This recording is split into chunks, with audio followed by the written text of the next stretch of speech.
very good morning to one and all. പ്രിയപ്പെട്ടവരെ, നമ്മുടെ programme ഉടനെ ആരംഭിക്കുകയാണ്. നമ്മുടെ വിശിഷ്ട വ്യക്തികൾ എല്ലാവരും തന്നെ എത്തിച്ചേർന്നിട്ടുണ്ട്. പിന്നെ ഒരു കാര്യം, നമ്മളിത് നമുക്ക് കിട്ടാവുന്നതിൽ ഈ മേഖലയിൽ ഏറ്റവും നല്ല ഒരു റിസോഴ്സ് പേഴ്സണാണ് നമുക്ക് കിട്ടിയിരിക്കുന്നത്. അതുകൊണ്ട് എല്ലാവരും ശ്രദ്ധിച്ച് നിങ്ങൾ പരമാവധി ഉപയോഗപ്പെടുത്തണം, ചോദ്യങ്ങൾ ചോദിക്കണം. അതിന് നിങ്ങൾ ഇപ്പോൾ തന്നെ നിങ്ങൾക്ക് പേപ്പറോ പേന എന്തെങ്കിലും വേണമെങ്കിൽ നിങ്ങൾക്ക് തരാം. നിങ്ങൾ നോട്ട് ചെയ്യണം പറയുന്ന കാര്യങ്ങൾ, എന്നിട്ട് നിങ്ങൾ സംശയങ്ങൾ ചോദിക്കണം. പിന്നെ ഒരു കാര്യം, നമ്മളിങ്ങനെ നമ്മുടെ അടുത്തുള്ള കോളേജുകളെല്ലാം ഉണ്ട്. അതായത് നാട്ടയം കോളേജ് ഉണ്ട്, BCM college, KG college, KE college, BK college, Ettumanoorappan college, SP college, ഇങ്ങനെ അൽഫോൺസ കോളേജ്. അപ്പോൾ ഇങ്ങനെ ഉള്ള അപ്പോൾ ഇത്ര അടുത്തുള്ള നമ്മുടെ എല്ലാ കോളേജുകളും ഒരുമിച്ച് പ്രവർത്തിക്കുകയാണ്. അപ്പോൾ നമ്മൾ ചെയ്യേണ്ടത്, നമ്മളിങ്ങനെ ഓരോ വ്യക്തിയെയും നമ്മൾക്ക് ഇനാഗുറേറ്റ് വെൽക്കം ചെയ്യുമ്പോൾ നമ്മളൊന്ന് നന്നായിട്ട് ക്ലാപ്പ് ചെയ്ത്, നമുക്കറിയാം നമ്മൾ അവരെ സ്വീകരിക്കുമ്പോൾ അവരിൽ നിന്ന് ബെസ്റ്റ് നമുക്ക് കിട്ടും. അപ്പോൾ നമ്മൾ ആദ്യമേ ഒന്ന് അവരെ ഒന്ന് നന്നായിട്ട് വെൽക്കം ചെയ്യണം. അപ്പോൾ നന്നായിട്ട് നിങ്ങൾ ക്ലാപ്പ് ചെയ്ത് അവരെ സ്വീകരിക്കണം. അതുപോലെ ഒരു വരുമ്പോഴും നമുക്ക് സ്വീകരിക്കണം. കാരണം വരുന്നത് USA നിന്നാണ്. നമുക്ക് നമ്മുടേതായിട്ടുള്ള ഒരു രീതിയുണ്ട്, നമ്മുടേതായിട്ടുള്ള ഒരു കൾച്ചറുണ്ട്. അത് നമ്മൾ പ്രൊമോട്ട് ചെയ്യണം. Thank you.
We share this planet teeming with life and breathtaking beauty is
A warm good morning to the distinguished delegates, esteemed guests, respected teachers, and one and all present here. It's both a privilege and a profound responsibility to stand before you today at this significant international conclave, where the brightest minds, passionate leaders, and the resolute change-makers have gathered to address one of humanity's most urgent challenges, policy initiatives and climate change. Research and Postgraduate Department of Economics, Baselius College, Kottayam, in association with MJ University, Kottayam, under the auspices of College IQSC, organized Reverend Professor K.V. PAULOSE Endowment International Conclave, which reflects an era of unprecedented environmental crisis, melting glaciers, rising seas, extreme weather, and biodiversity loss, all of which threaten the stability of our ecosystems and the livelihoods of billions. I urge each of you to engage openly, think boldly, and put all your eyes and ears to today's deliberations and presentation. Together, we can transform this global crisis into an unparalleled opportunity for innovation, equity, and restoration. By once again giving a pleasant welcome to all gathered here, let us rise for the prayer song.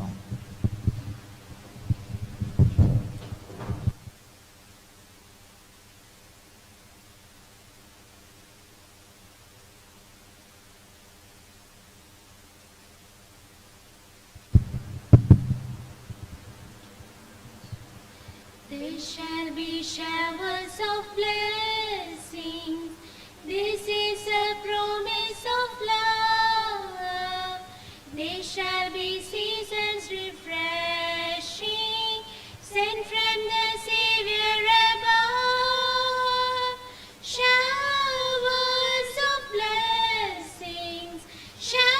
of blessings we need. Mercy drops round us are falling, but for the showers we plead. But for the showers we plead. But for the showers we plead.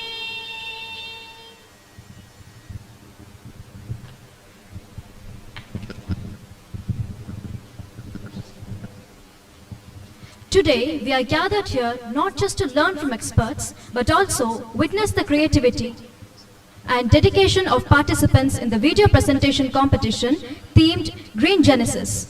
These presentations highlight the global challenges of climate change and the innovative solutions required to combat them. The video presentation is a platform for students to showcase their research, creativity, and passion for addressing climate change. The theme is particularly relevant as we look towards actionable solutions for a sustainable future. Each participant has poured out their heart and intellect into creating these videos, and we cannot wait to see how their ideas unfold. To ensure fairness, our esteemed judges will evaluate the presentations based on content, creativity, and relevance to the theme. Without further ado, let's get on to the video presentation. Firstly, video presentation by Baselius College, Kottayam.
Thank you very much.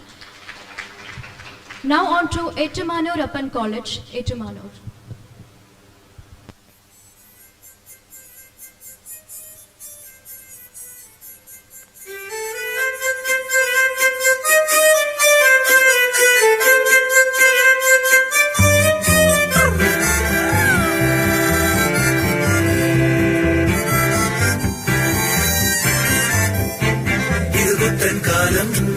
പുതുപുത്തൻ ലോകം generation തോറും മാറും പുതുലോകം ഇത് പുത്തൻ കാലം പുതുപുത്തൻ ലോകം generation തോറും മാറും പുതുലോകം ഈ ലോകത്തിൽ തിരക്കേറിയോടുമ്പോഴും തിരിഞ്ഞൊന്നു നോക്കുമ്പോഴും ചിരിക്കാൻ മറക്കല്ലേ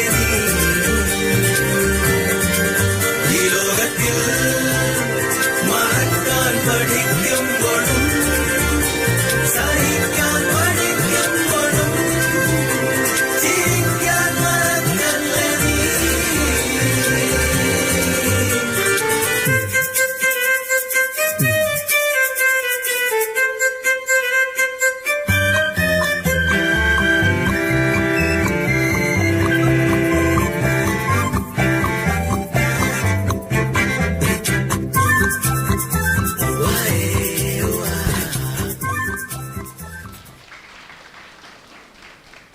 Now we'll be seeing the presentation by Everyone's talking Government about College, climate change. But Nardagam. what is our climate? And why is it changing?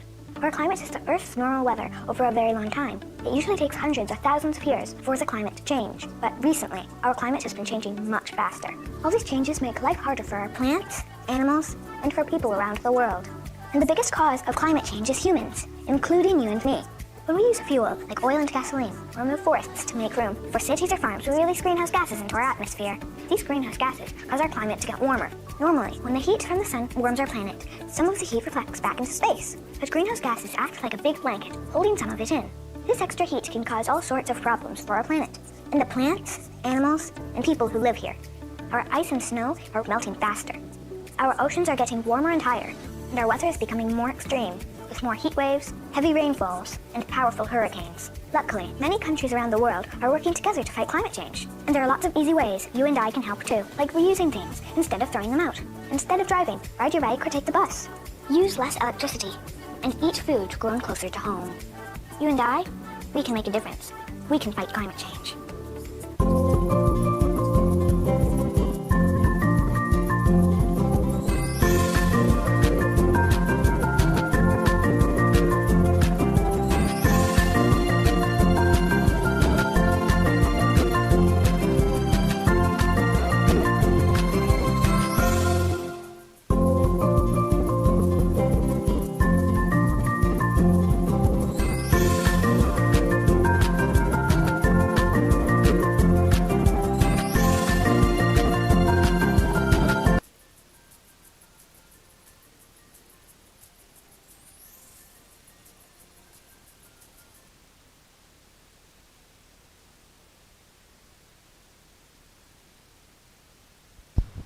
Now on to the video presentation of KG College, Pambadi.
We share this planet teeming with life and breathtaking beauty is undergoing profound changes. Human activities like pollution,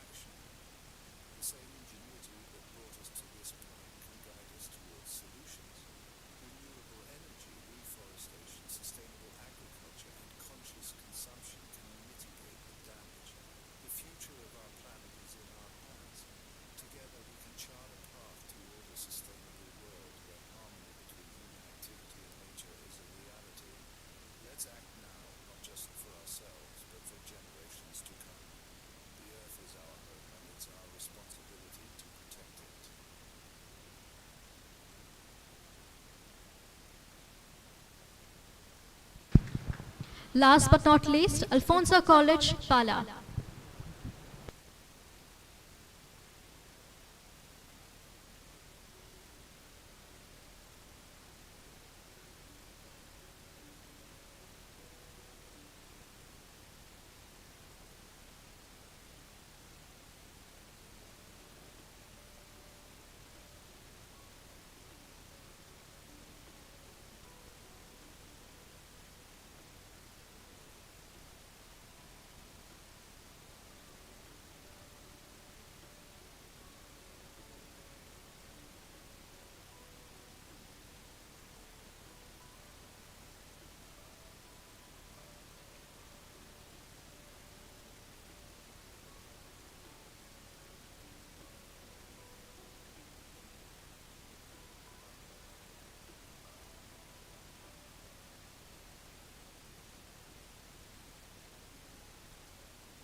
Thank you all. Now, to begin the session. Now I invite all the honored guests and delegates to take your seats on the dais.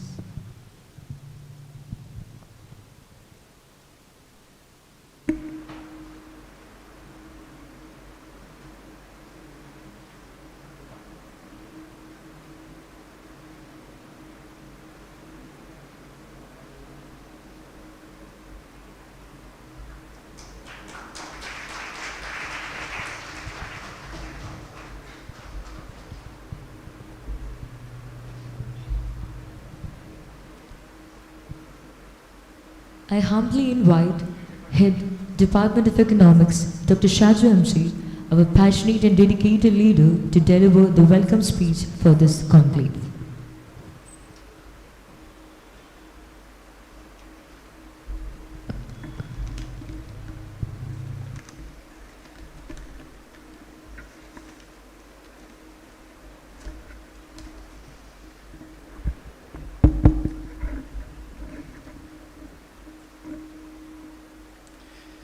Most respected dignitaries on the dais, respected senior teachers, beloved colleagues, teachers from other departments, teachers and students from different colleges, and my dear students. Recently, I met one of my friends who had an estate in Wayanad. And during our discussion, he was telling me that he has applied for a carbon reducing credit. I was surprised because I was hearing it for the first time. Carbon reducing credits.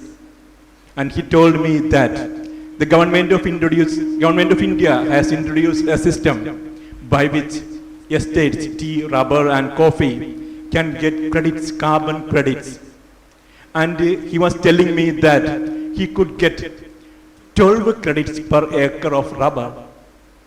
And each credit is convertible to $15. So an estate per hectare is able to get some 18,000 per year. See, the trees have become the heroes of the day. And we begin the story now. The conclave on climate change in the name of our founder, head of the department, Reverend Father K.V. PAULOSE.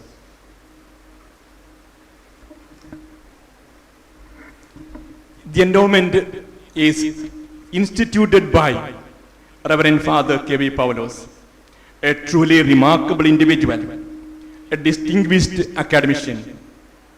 For over 25 years, he has led this department with wisdom, integrity, and a passion for excellence. And he continues to maintain his parental relationship with this department. He had been chairman to various academic bodies, including Board of Studies. His contributions extend far beyond the realm of academia. As a champion of world peace, he has participated in many international peace conferences. He always stood for the marginalized and oppressed. The thought of global warming and its consequences made him more disturbed. The conference on climate change was the result of this turmoil. This visionary endeavor will undoubtedly facilitate critical discussions, foster greater awareness, and promote innovative solutions to address the challenges of climate change. Unfortunately, due to some illness, Father is not here, but he has joined us online and he is with us. And his better half, Professor Elizabeth, is also joining us. And I request all of you to join me with a great applause to welcome our beloved Father to this meeting.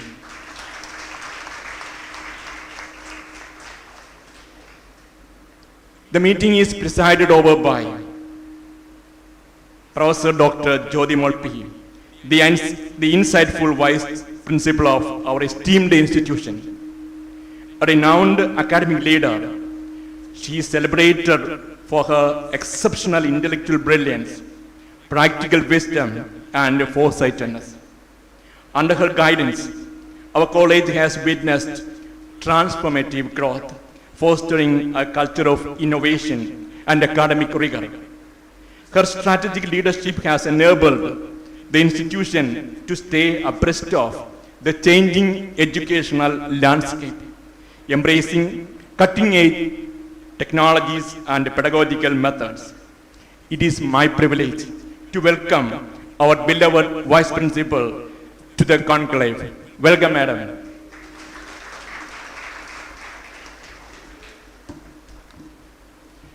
We are very fortunate and delighted to have Professor Dr. Sebastian James, an eminent economist, to lead today's conclave. He had his undergraduation and post-graduation from IIT Delhi. He is a former Indian Revenue Service officer. Then he proceeded to USA to do his master's and PhD programs from Harvard University. He joined the World Bank, where he was a senior economist for over 15 years.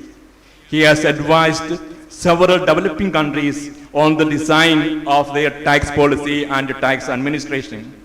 Now he is Professor of Public Policy at Sanford School of Public Policy in Duke University. He has published a number of books and articles on public policy and environment.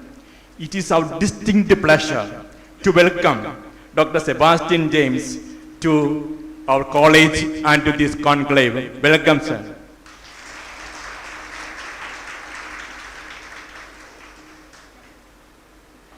Dr. Matthew Kurian is a distinguished member of our academic community. As a renowned teacher and research guide in economics, Professor Kurian has made significant contributions to the field and has inspired generations of students and scholars. We are particularly proud to acknowledge that Professor Matthew Kurian was the head of our department and laid the foundations for a remarkable academic journey. Then he proceeded to Padani MD College, where he was principal, and now he is the joint director of K.N. Raj School of Economics. On behalf of all, I would like to offer a heartfelt welcome to Dr. Matthew Kurian. Welcome, sir.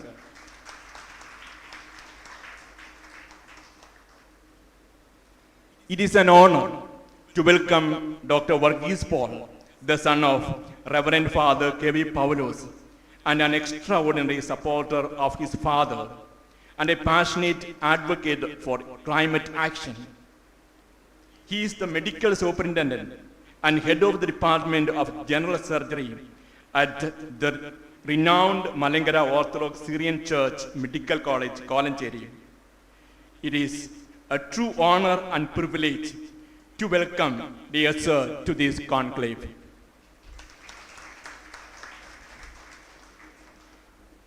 We are honored by the presence and participation of our beloved teachers, Professor P.J. Matthew, Professor Omena Matthew, Professor Sevis Karyakuti, and we are all the more excited at the presence of our beloved P.K. Kurian sir.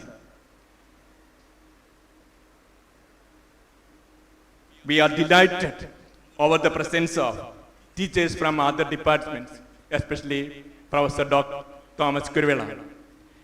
Then this is a unique meeting, and this is a coming together of students and teachers from our neighboring colleges and from St. Albert's College, Ernakulam. I take this opportunity to extend a great and warm welcome to all the teachers and students who have taken a lot of efforts to come here. Welcome all dear friends. Welcome you all. We have neither gold nor silver, but we have a handful of pearls. They are our students. They are with us for organizing any program, and I welcome all my dear students to this program. I would say I am fortunate and blessed to work with a group of teachers in the department. It is they that make all the dreams come true. And I just stand here to say these words. And I remember with gratitude all my colleagues who have worked hard to make this program a great success. Welcome all, dear my dear ones.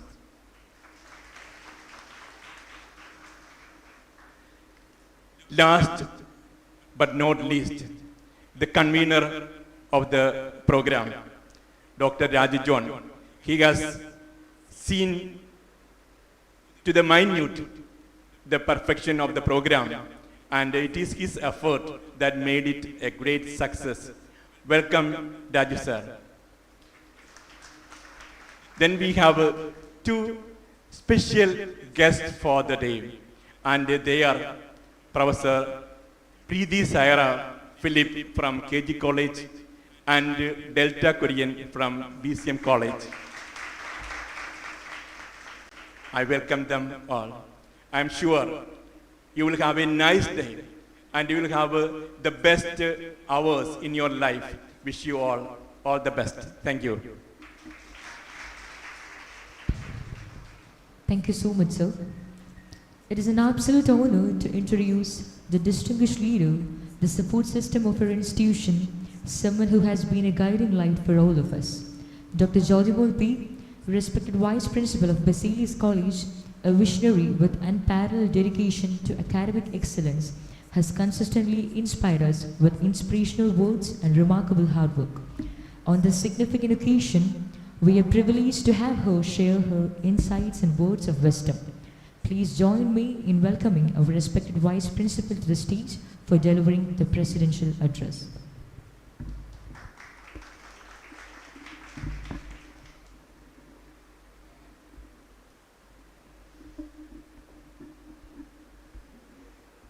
Good morning all. Chief Resource Person for the day, Professor Dr. Sebastian S. James. Professor, Sanford School of Public Policy. Dr. V. Matthew Kurian, former faculty of the Department of Economics of this college and presently Joint Director, K.N. Raj School of Economics, MG University. Dr. Shaju MJ, esteemed head of the Department of Economics and my dear friend. Dr. Verghese Paul, who's by profession a doctor and by attachment the son of very esteemed Reverend Professor K.V. PAULOSE. Reverend Professor K.V. PAULOSE in absentia, whose presence we dearly miss. Respected former faculty of the Department of Economics. Respected Dr. P.K. Kurian. Members of other departments, other colleges, research scholars, and dear colleagues of the Department of Economics and other departments, and my dear students. It is my honor and privilege to be the president of this conclave because it begins from a just cause addressing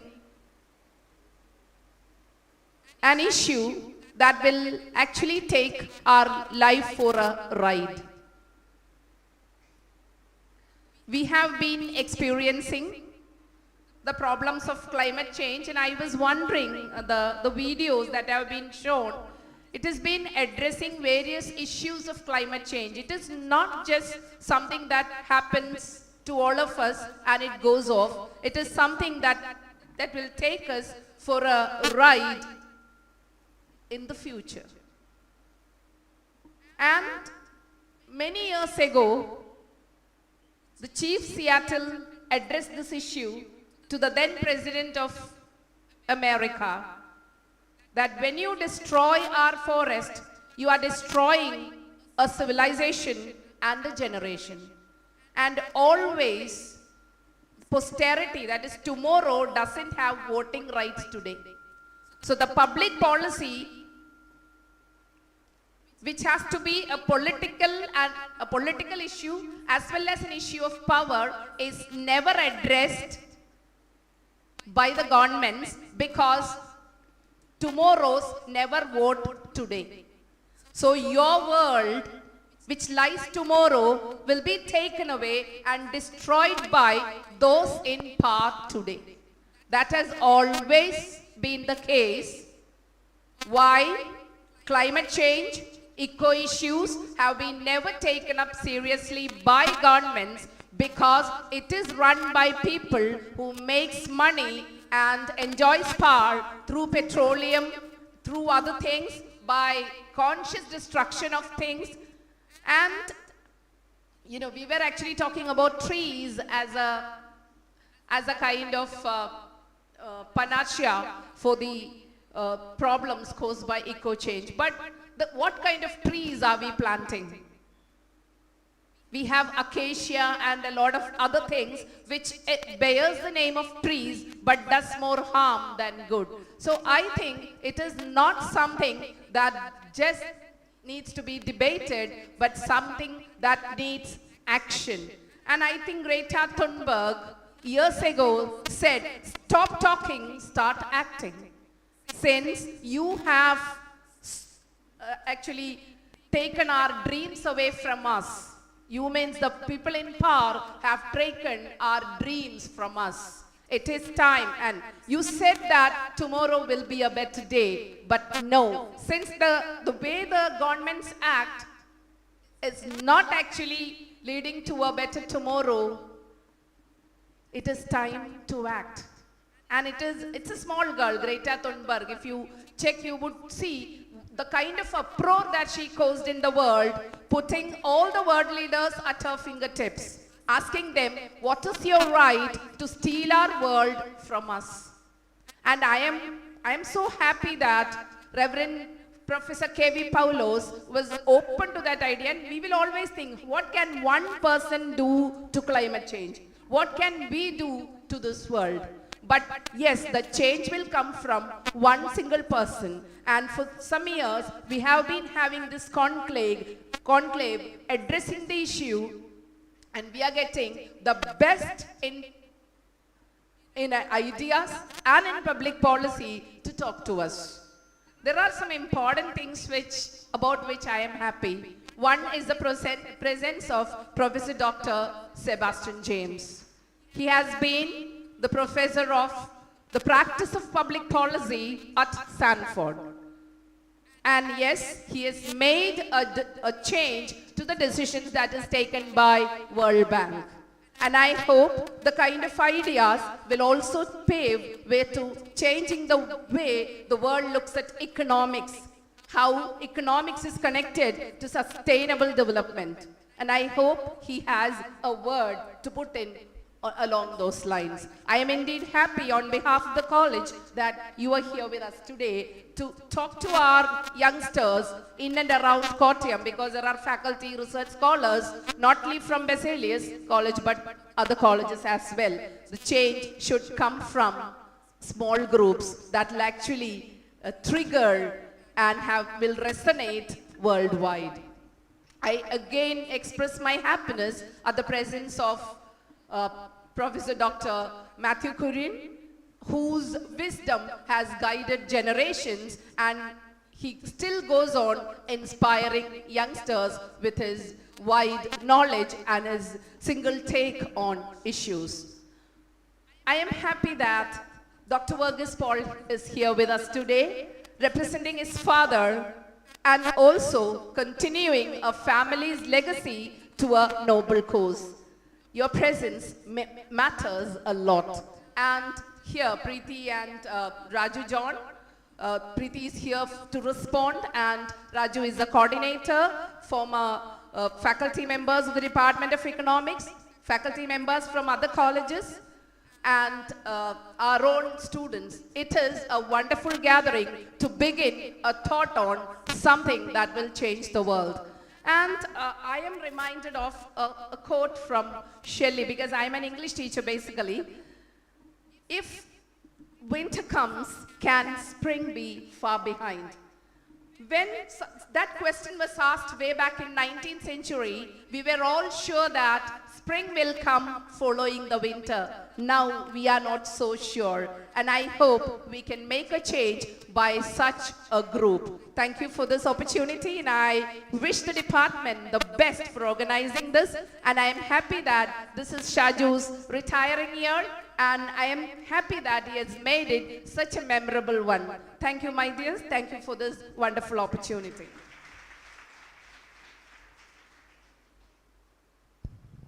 Thank you very much, ma'am. As we delve into the heart of today's discussions, it is essential to set the stage with a comprehensive understanding of the topic, policy initiatives and climate change. To help us gain valuable insights, we have someone truly qualified and passionate about the subject. I warmly welcome Dr. Verghese Paul, Medical Superintendent and Professor of Surgery, MOSC Medical College, Koranjeri, to take the stage and provide us with an engaging introduction to our topic. Sir, now the stage is yours.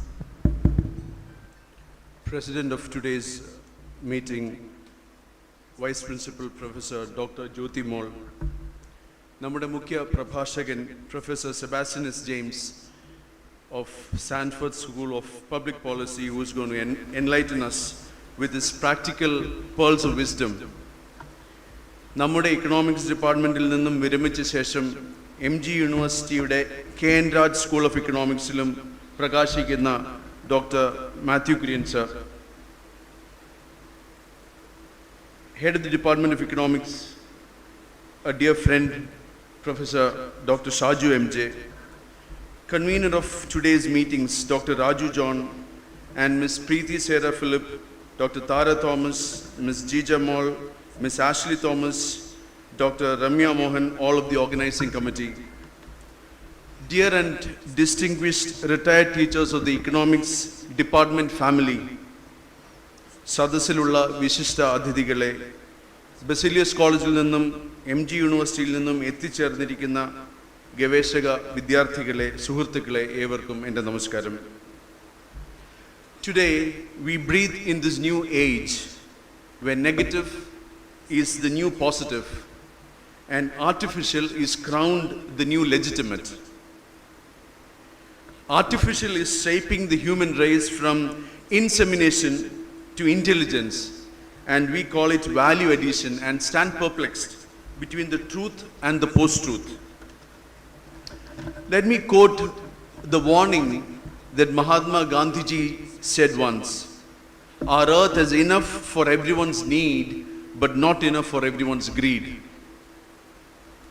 കാലാവസ്ഥാ വ്യതിയാനം മൂലം കേരളത്തിലെ ചൂട് 100 വർഷത്തിനുള്ളിൽ ഗണ്യമായി കൂടും എന്നാണ് ശാസ്ത്രലോകത്തിൻ്റെ മുന്നറിയിപ്പ്. കേവലം 6 വർഷം മുൻപ് ഓഖി ചുഴലിക്കാറ്റിൽ 52 പേർ മരിക്കുകയും 91 പേരെ കാണാതാകുകയും ചെയ്തപ്പോൾ ശാസ്ത്രലോകം നമ്മൾക്കൊരു പുത്തൻ മുന്നറിയിപ്പ് തന്നു: അറബിക്കടൽ പഴയ അറബിക്കടൽ അല്ല എന്ന്. കേരളത്തിലെ 80% കിണറുകളും മലിനമാണെന്നാണ് സംസ്ഥാന സർക്കാരിൻ്റെ പരിസ്ഥിതി ധവളപത്രത്തിലെ കണക്ക്. വായു മലിനീകരണത്തിൻ്റെ തോതിൽ ഡൽഹിയോട് മത്സരിക്കുകയാണ് നമ്മുടെ കൊച്ചിയും കോഴിക്കോടും. പഴയതിനെ അപേക്ഷിച്ച് നമ്മുടെ നാട്ടിൽ മഴ ശരാശരി 38% കുറഞ്ഞിരിക്കുന്നു. കേരളത്തിലെ വയലുകളുടെ വിസ്തൃതി കഴിഞ്ഞ 40 വർഷം കൊണ്ട് 7.5 ദശലക്ഷം ഹെക്ടറിൽ നിന്ന് 2 ലക്ഷം ഹെക്ടറായി കുറഞ്ഞു. വംശനാശ ഭീഷണിയിൽ 205ഓളം സ്പീഷീസുകൾ. ഇങ്ങനെ നോക്കിയാൽ നാം തന്നെ നമ്മുടെ വിഭവശേഷിയെ ഇല്ലായ്മ ചെയ്യുകയാണ്. മാവേലി വാണ നാടിനെ 3 അടി കൊണ്ട് മുഴുവനും അളർന്നു തീർത്ത് വാമനൻ സമൃദ്ധിക്കൊരു അറുതി വരുത്തിയെങ്കിൽ ഇന്ന് 30,000-ലേറെ അടിയിലേക്ക് ചൂഴ്ന്നിറങ്ങി ഭൂമിയുടെ മാറു പിളർക്കുന്ന ഉഗ്രസ്ഫോടനങ്ങൾക്ക് നാം അറിയാതെയെങ്കിലും നമ്മളെല്ലാവരും കുടപിടിക്കുന്നുണ്ട്. ശാസ്ത്രത്തിൻ്റെയും സാങ്കേതിക വിദ്യയുടെയും ത്വരിത വളർച്ചയുടെയും മനുഷ്യൻ്റെ അപരിമിതമായ ഇച്ഛാശക്തിയും ഈ നാടിനെ ഉന്നതിയിലേക്ക് നയിക്കുമ്പോൾ ഈ ഇച്ഛാശക്തി കൊണ്ട് തന്നെ ഈ ആഘാതങ്ങളെ മറികടക്കുവാനും നമുക്കാവണം. പ്രകൃതിയുടെ താളം തെറ്റിത്തുടങ്ങിയ ഈ വൈകിയ വേളയിലെങ്കിലും വിവേകത്തോടെ ഭൂമിയുടെ അവകാശികൾ നാം മാത്രമാണ് എന്ന മിഥ്യാധാരണ മാറ്റിയെടുക്കാൻ നമുക്ക് ശ്രമിക്കാം. മനുഷ്യരാശിയുടെ കൂട്ടായ പ്രവർത്തനങ്ങളിലൂടെ ഇതിന് കഴിയൂ. മാറ്റങ്ങൾ തുടങ്ങേണ്ടത് നമ്മളിൽ നിന്നാണ്, വ്യക്തികളിൽ നിന്നാണ്. അതിനാവശ്യം ബോധവൽക്കരണവും. അത്യാർത്തിയും അമിത ലാഭേച്ഛയും നമ്മുടെ ആവാസ വ്യവസ്ഥയെ ഒന്നാകെ തകർത്ത് കളയുന്നു. ലഭ്യമായ ജലസ്രോതസ്സുകൾ പോലും അമിത ലാഭേച്ഛയോടെ നമുക്കെടുക്കാവുന്നതിലും 10,000 മടങ്ങ് കൂടുതൽ ചൂഷണം ചെയ്യുന്ന കുത്തക മുതലാളിമാർ തന്നെ പലപ്പോഴും ജലദിനത്തിൻ്റെ സ്പോൺസർമാരാകുന്നു. പാരിസ്ഥിതിക മാറ്റങ്ങൾ ദുരന്തങ്ങളല്ല, അവയെ ഫലപ്രദമായി നേരിടാൻ കഴിയുക എന്നതാണ് പ്രധാനം. ഇവിടെയാണ് ഇന്നത്തെ ഈ സമ്മേളനത്തിൻ്റെ പ്രസക്തി. ഈ അവസരത്തിൽ policy initiatives and climatic change എന്ന വിഷയത്തെ ആസ്പദമാക്കി സംസാരിക്കാൻ നമുക്ക് ലഭിച്ചിരിക്കുന്നത് അമേരിക്കയിലെ ഡ്യൂക്ക് യൂണിവേഴ്സിറ്റിയിൽ Sanford school of public policy professor doctor Sebastianus James ആണ്. ക്രിയാത്മകമായ ചർച്ചകൾക്ക് വഴിയൊരുക്കാൻ ഈ അന്താരാഷ്ട്ര സമ്മേളനത്തിന് കഴിയട്ടെ എന്ന് ഞാൻ പ്രത്യാശിക്കുന്നു. I need to confess, I am not qualified enough to share this space, this stage with the greats on the dais. Privilege of this podium to me is because of the kindness of the organizing committee and due to my father, Reverend Father K.V. PAULOSE's incapacity as he is recouping from an illness that has brought me as an errand boy to this dais, and I convey to you all his excitement, happiness and good wishes for today's program. He breathes the spirit of Baselius College, and I'm sure your wishes will enable him to come back next year for this oration. Thank you and all the best. Thank you, Dr. Workers, for the thoughtful introduction. As we embark on this critical dialogue, it is my privilege to introduce Professor Dr. Sebastian S. James, Professor at the Sanford School of Public Policy, Duke University, USA, as our Chief Presenter. Prior to his current role, Professor James served as a senior economist at the World Bank for over 15 years. During his tenure, he advised numerous countries across continents on tax policy, economic growth, and fiscal adequacy. His insights today promise to be both enriching and transformative. Professor James, now the floor is all yours.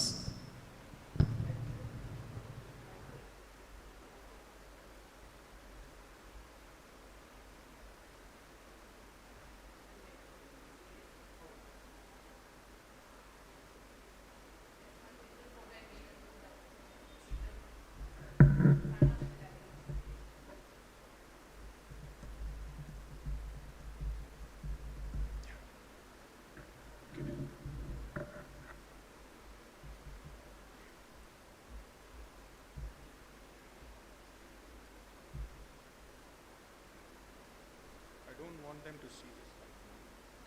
This is my notes. Same on the extension. Okay, then let me do one thing. Just wait. Then wait. I will read this and then you can connect. Give me the HDMI.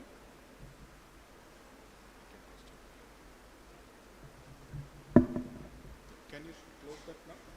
Can you close this for now? Just the closed chamber. Then the notes are. I'll just read it and then we can continue. How do?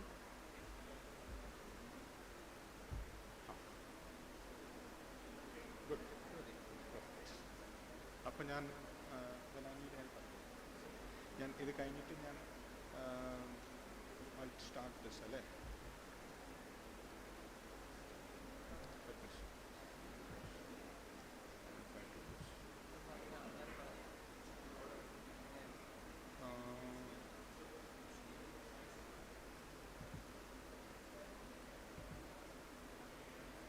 Okay. Fine. One slide. Okay, good. Thanks. Then I'll share that.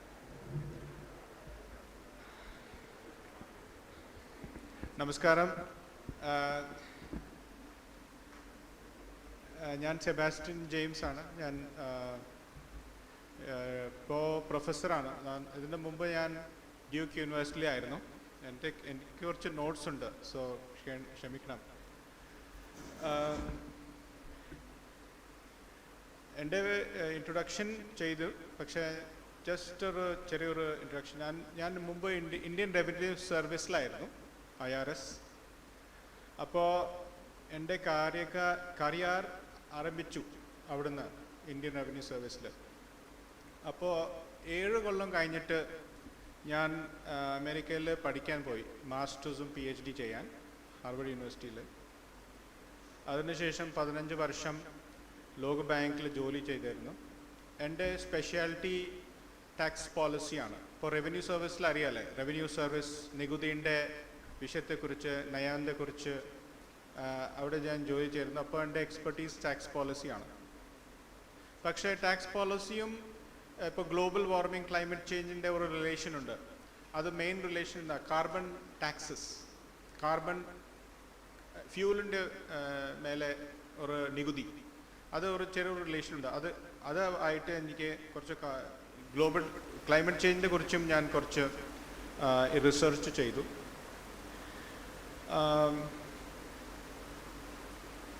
ഞാൻ ജനിച്ചത്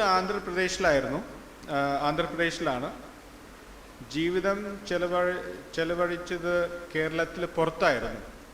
അപ്പോൾ അതുകൊണ്ട് എൻ്റെ comfort level, ഇപ്പോൾ ഇതൊരു technical presentation ആയതിനാൽ ഞാൻ ഇംഗ്ലീഷിൽ സംസാരിക്കും. ഇടയ്ക്കിടയ്ക്ക് ഞാൻ മലയാളത്തെ ഉപയോഗിക്കും. ഓക്കെ, അത് എന്നെ ക്ഷമിക്കണം. Thank you. അപ്പോൾ പ്രസൻറ്റേഷൻ തുടങ്ങുന്ന മുമ്പ് എൻ്റെ പ്രസൻറ്റേഷൻ ഞാൻ ഇനി പറയുന്ന വിഷയങ്ങൾ പറയുന്ന വിഷയത്തെ കുറിച്ച് ചർച്ച ചെയ്യും. നമ്മൾ എന്താണ് ശ്രദ്ധിക്കണം അതിനെക്കുറിച്ച്, അത് ക്ലൈമറ്റ് ചേഞ്ചിനെ കുറിച്ച് എന്തിനാണ് നമ്മൾക്ക് ശ്രദ്ധിക്കണം, അതിനെക്കുറിച്ച് എന്ത് ചെയ്യാൻ കഴിയും നമ്മൾക്ക്.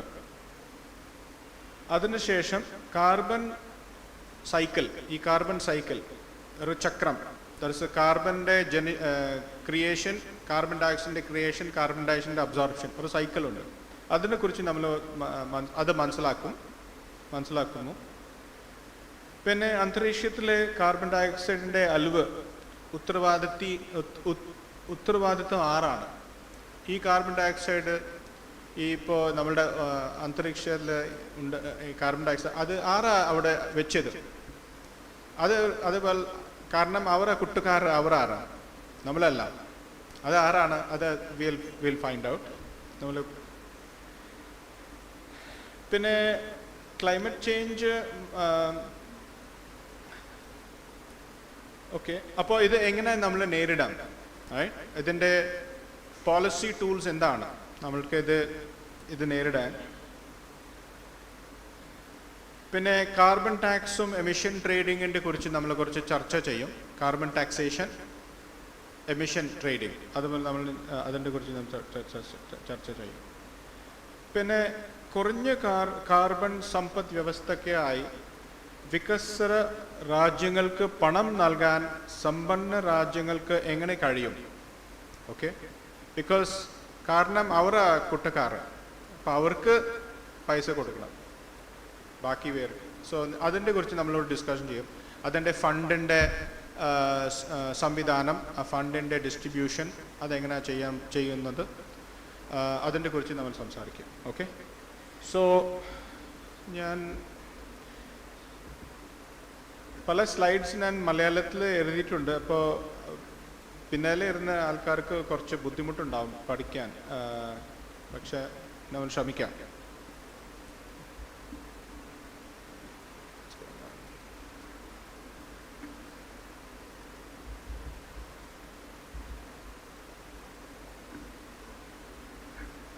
സോറി, എൻ്റെ mouse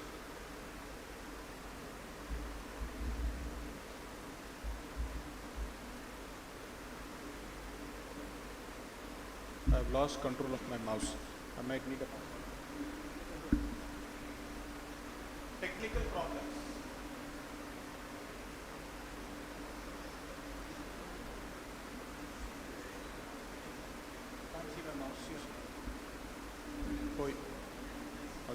I'll try this. That's fine. Now I have it with the mouse.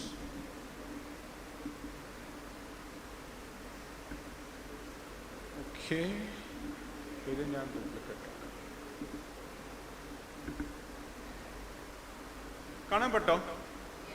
Can you see it? Thank you. Okay. So,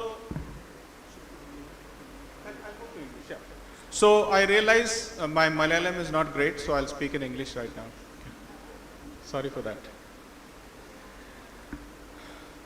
So I think one of the biggest questions we face is climate change real? Is it really happening? Now, why do I say that? You saw the video, right? Namalku Keralathil വയനാടിൻ്റെ പ്രശ്നം പിന്നെ 2018 floods എല്ലാം നോക്കിയിട്ട് നമ്മൾക്കൊരു correlation ഉണ്ടാവും. Something is wrong അല്ലേ? പക്ഷേ floods മുമ്പും ഉണ്ടായിരുന്നു, വെള്ളപ്പൊക്കം മുമ്പും ഉണ്ടായിരുന്നു. എന്തുകൊണ്ടാണ് ഇപ്പോൾ why do we care about it now, right? So I think lot of people have doubts. Is climate change real or is it a conspiracy? Now social media എല്ലാവർക്കും ഉണ്ടാവും. ഇപ്പോൾ സോഷ്യൽ മീഡിയയിലേക്ക് ആർക്കെങ്കിലും എന്തെങ്കിലും മെസ്സേജ് അയക്കാൻ പറ്റും. അപ്പോൾ ഒരു പോപ്പുലർ പെർസെപ്ഷനാണ് ചില ഗ്രൂപ്പിലൊരു പോപ്പുലർ പെർസെപ്ഷനാണ് ഇതൊരു കോൺസ്പിറസിയാണ്. ഇത് ആക്ച്വലി ഒരു റിയൽ അല്ല. കാരണം ഫ്ലഡ്സ് മുമ്പുണ്ടായിരുന്നു, ഡ്രൗട്ട്സ് മുമ്പുണ്ടായിരുന്നു. എന്തുകൊണ്ടാണ് ഇപ്പോൾ നിങ്ങളുടെ ഇതിനെക്കുറിച്ച് കൂടുതൽ ചർച്ച ചെയ്യുന്നു? അതൊരു ദാറ്റ്സ് വൺ ഇഷ്യൂ. അൺഫോർച്ചുനേറ്റ്ലി ഈ ഐഡിയ അത് ഇതൊരു ഫേക്ക് ന്യൂസാണ് ക്ലൈമറ്റ് ചേഞ്ച്. അത് US പ്രസിഡൻറ്റും അങ്ങനെ അവർക്കും ഇതിൻ്റെ കുറിച്ച് കൺവിൻസ് ആയില്ല. US പ്രസിഡൻറ്റും ചിലപ്പോൾ ചില സമയം നമ്മളുടെ ഗവൺമെൻറ്റിനും ഇതിൻ്റെ കുറിച്ച് ഒരു ഡൗട്ടുണ്ട്, അത് ശരിയാണോ, ഇത് റിയൽ ആണോ, ഒരു കോൺസ്പിറസി ആണോ. So that is a big question. First we need to convince ourselves, is it real, is it true, right? What is the evidence? Okay. Now I have a question. So how do we decide what is in front of us is true? By observing, right? We see something, we see it's true, right? That is the general നമ്മളുടെ ഒരു തീരുമാനം എങ്ങനെ എടുക്കും? നമ്മൾ അത് കേട്ടിട്ട് അത് നോക്കിയിട്ട് ഒരു തീരുമാനം എടുക്കും, അത് ശരിയാണോ ഇല്ലയോ. പക്ഷെ ചില സയൻറ്റിഫിക് ആസ്പെക്ട്സ് അതിൻ്റെ we need to use scientific methods to find out about something, right? ഒരു electron നമ്മൾ കണ്ടില്ല, electron കണ്ടില്ല, but we agree that there is an electron. Why? Because ഒരു scientific test, somebody had done a scientific test and proved, oh, this is electron, you can't see it, but it's there. So we have to believe scientists. Okay, I'll give an example. നിങ്ങൾ പ്ലൂട്ടോന്റെ കുറിച്ച് അറിയോ? Pluto planet, or now it's no longer planet, it's called dwarf planet. But so Pluto, nobody could see Pluto. ആ സമയം അതിൻ്റെ telescope ഉണ്ടായിരുന്നില്ല, Pluto കാണാൻ പറ്റില്ല നമുക്ക്. അതെങ്ങനെയാണ് ഡിറ്റക്ട് ചെയ്തറിയോ? അത് മാത്തമാറ്റിക്കലിയാണ് ഡിറ്റക്ട് ചെയ്തത്. കാരണം എല്ലാ പ്ലാനറ്റിൻ്റെ ഗ്രാവിറ്റേഷൻ്റെ റേഡിയസിൻ്റെ സ്പീഡെല്ലാം നോക്കിയിട്ട് കാൽക്കുലേഷൻ ചെയ്യുമ്പോൾ ഒരു ചെറിയൊരു വ്യത്യാസം ഉണ്ടായിരുന്നു. എന്തുകൊണ്ട് ആ വ്യത്യാസം? അവർ വിചാരിച്ചു വ്യത്യാസത്തിൻ്റെ കാരണമായിരിക്കും ഒരു വേറൊരു പ്ലാനറ്റ് ഉണ്ട്, നമ്മൾക്ക് അടുത്ത് കാണാൻ പറ്റില്ല, പക്ഷേ നമ്മളുടെ കാൽക്കുലേഷൻ പറയുന്നത് അത് ഒരു പ്ലാനറ്റ് ഉണ്ട് അവിടെ. So that is scientific calculation. പിന്നെ ഒരു നല്ല ടെലിസ്കോപ്പ് കിട്ടി കഴിഞ്ഞിട്ട് okay, you found Pluto, right? So fundamentally what I say is that we should believe science, we should believe scientist. But nowadays with social media and many parts of the world, US, Europe, they are having doubts about scientists. In the US, ipo a new health secretary varunundu, health minister. He doesn't believe in vaccines. He says vaccine is a fake. Vaccine is making people having autism. Vaccine is doesn't work. So we have people at very high levels who do not believe in science, and that is a serious problem because they will make decisions for us, right? So he says polio vaccine doesn't work, but we know polio vaccines work. Now it is true that out of several millions of vaccine, one person will get polio because the vaccine is not correct. It's true. If you don't denature the vaccine, chalappo polio vaccine vechittum polio kittum. That's an unfortunate side effect. But large percentage of people who would get polio will not get polio because of the vaccine. So the reason I am discussing all of this is I'm saying is that we have to believe in scientific method. And scientific method has told us that it is a real problem. And let me explain why. First, I'll ask you a question. This is a quiz for all of you. Nammade solar system le ettom choodulla planet endana? Most hottest planet in the solar system. Any answer? Who said Mercury? Mercury is you see Mercury is closest to the sun, right? Is it Mercury the hottest? So you all know you know your geography and you remember it, correct? It's not Mercury, it's Venus. Why? Though Mercury is closest to the sun, Venus is hottest. Because Venus in the atmosphere, antarikshathil, carbon dioxide and choodu trap cheyum. It's trapping the heat. And the heat comes in, doesn't go out. So Venus is hotter than Mercury. Okay? So this is one piece of evidence I want to tell you that. Okay? So Venus's temperature is about 465 degrees. Mercury's temperature is only 450 degrees centigrade. And that is because of this. We call this greenhouse gas effect. Okay? Greenhouse gas means heat comes in, but so the gas is transparent to the sunlight. Okay? It hits the earth. When it reflects from the earth, that wavelength changes. It goes from low wavelength to high wavelength. But high wavelength gets blocked. Low wavelength, there is no blockage. But high wavelength, they get blocked. So because the high wavelengths are blocked, it becomes a trap. Heat can enter, light can enter. It converted to infrared. Infrared can't go out. It gets blocked. Okay? So, I don't know if you can read this, but if you can read it, it will make it come. I mean, those who can read and prefer to read the Malayalam can read it. But fundamentally, we need greenhouse gases to actually live, because have they not been greenhouse gases, nammude temperature minus 18 aayirikkum, earthinte temperature. Because of greenhouse gases, our temperature is, we can sit in the room and we can manage. But if there is no greenhouse gases, our temperature would be much lower. But so greenhouse gases is good to trap a little bit of the heat. But if you have too much, then we'll become like Venus, right? So we have to worry about the fact that greenhouse gas is a real problem, that this is a reality, that this is happening, and that we should care about it. By the way, this presentation we distribute cheyata. Adu ningalku ellam saukaryam pole padikam idinte kurichu. Now, one more thing one evidence they have is, this is the carbon dioxide in the atmosphere. Carbon dioxide, antarikshathile carbon dioxide inde alavu. Adepo 800,000 years in the past to today. Adinte chart aanu. Now, I ask you one question.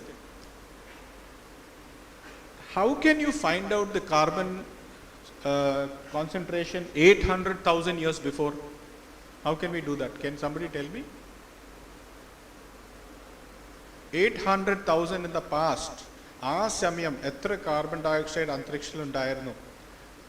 അതിൻ്റെ അളവ് എങ്ങനെ കിട്ടി? How do you think? Sorry? Carbon dating is you're close to the answer, but almost. So what I'll give an example. So its idea is correct. So what they do is, ipo Antarctic, right? Avade ice, snow and ice has been accumulating over millions of years, right? Correct? Snow, Antarctica, snow, ice, many maybe 10-15 kilometers of snow and ice you have, right? The ice at the bottom is 800,000 years old. Ice on the top is yesterday. It snowed yesterday. അപ്പോൾ ഇന്നലത്തെ snow മഞ്ഞ അവിടെ ഉണ്ടാവും. പക്ഷേ താഴത്തെ extreme law ലെവലിൽ നമ്മളുടെ പഴയ സ്നോ ഉണ്ടാവും, പഴയ മഞ്ഞ ഉണ്ടാവും. 800,000 years before. അപ്പോൾ എന്ത് ചെയ്യും? They dig deep into the ice. They take cores, ice cores. ആ ഐസ് കോർസ് എടുത്തിട്ട് ഈ ഐസ് കോർ ചിലപ്പോൾ പല കിലോമീറ്ററിൽ ഇതിൻ്റെ ലെങ്ത് ആയിരിക്കും ഈ ഐസ് കോർസ്. അപ്പോൾ ഈ ഐസ് കോഴ്സിൻ്റെ താഴെ ലെവലിൽ നമ്മളുടെ ഓൾഡ് കാർബൺ ഡയോക്സൈഡ് ട്രാപ്പ് ആവും. നമ്മളുടെ ആ സമയത്ത് അന്തരീക്ഷൻ്റെ കാർബൺ ഡയോക്സൈഡിൻ്റെ അളവ് ആ ലെവലിലും ഉണ്ടാവും, ട്രാപ്പ് ആവും. അപ്പോൾ അങ്ങനെയാണ് ഇവരുടെ അതിൻ്റെ കോൺസെൻട്രേഷൻ എടുത്തിട്ട് ഈ ചാർട്ട് ഉണ്ടാക്കുന്നത്. ഓക്കെ, സോ അപ്പോൾ നമ്മൾ നോക്കുന്നത് ഒരു സൈക്കിളുണ്ട്. കാർബൺ കൂട്ടും പിന്നെ കുറഞ്ഞും പിന്നെ കൂടും. അതൊരു സൈക്കിളാണ്. എന്തുകൊണ്ടാണ് ആ സൈക്കിൾ? അത് ചിലപ്പോൾ ഒരു സോളാർ സൈക്കിളിൻ്റെ കാര്യമായിരിക്കും, പല കാരണങ്ങളായിരിക്കും. But there is a cycle.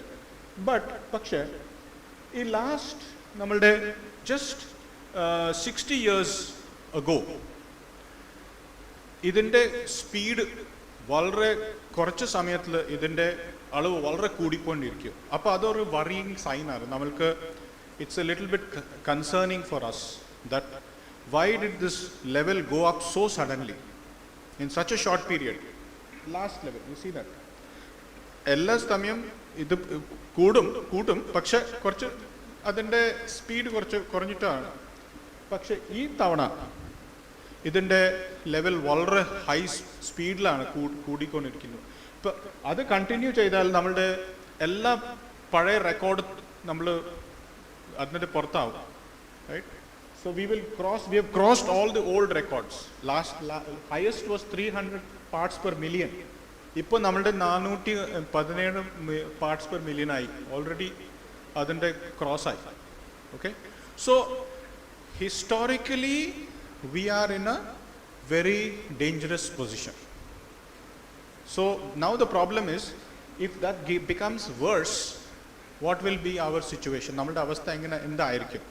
Okay, so simplest thing is, if the temperature rises and the ice cap ellam melt down, ice cap melt other melt. If the ice caps melt, where will the water go? It will come here, right? It will come into the sea. So sea level will rise. Sea level will rise means all our coastal areas are going to be covered up. It's already rising, right? And you won't know in overnight. Idu samyam edukkum. Ipo you know that tides, you have tides, right? That low tide, high tide, right? Low tide la prashna undavilla. High tide la adu korchu level koodum. Then low tide goes, you think, oh, there's no problem. When a high tide or when there will be a storm, there will be when there is a very big hurricane or a cyclone, at the high tide, situation will get much worse. When you are low tide and you have hurricane, cyclone, no problem. But when you are in high tide plus the cyclone, it will get worse. So these are all the situations we have to keep in mind.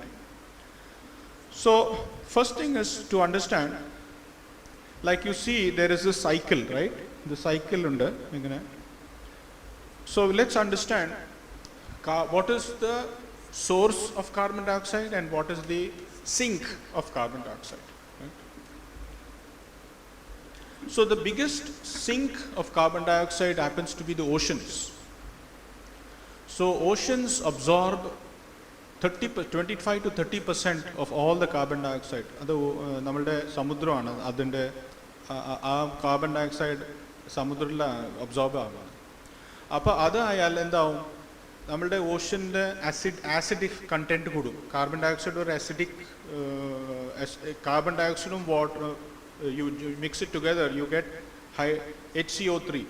right? There will be a carbonic acid is formed. That means our sea's acid level will increase.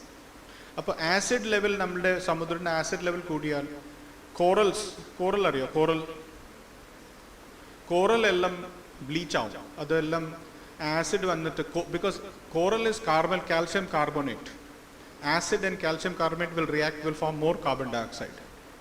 So anyway, there are a lot of effects will be there. So anyway, oceans absorb a lot of carbon dioxide. Forests, Saju sir just told you about carbon credits. You want to encourage forests because forests are absorbing carbon dioxide, right? If you have deforestation, you lose your carbon dioxide. So you need, there are all these several sources and sinks. Keralathile, you tell me what are the main sources of carbon dioxide? What do you think? Vehicles, okay. If you use fuels, if you burn fuel, yes, you will have a problem. What else? In the fuel, what is the fuel we use these days? Gas, right? Gas cylinder. Gas cylinder will add to carbon dioxide, okay. But let me tell you one thing personally. India and in Kerala, namalde carbon footprint. What is carbon footprint? Namal etra carbon dioxide namal generate cheyunnu. Namalde lifestyle ansarichittu.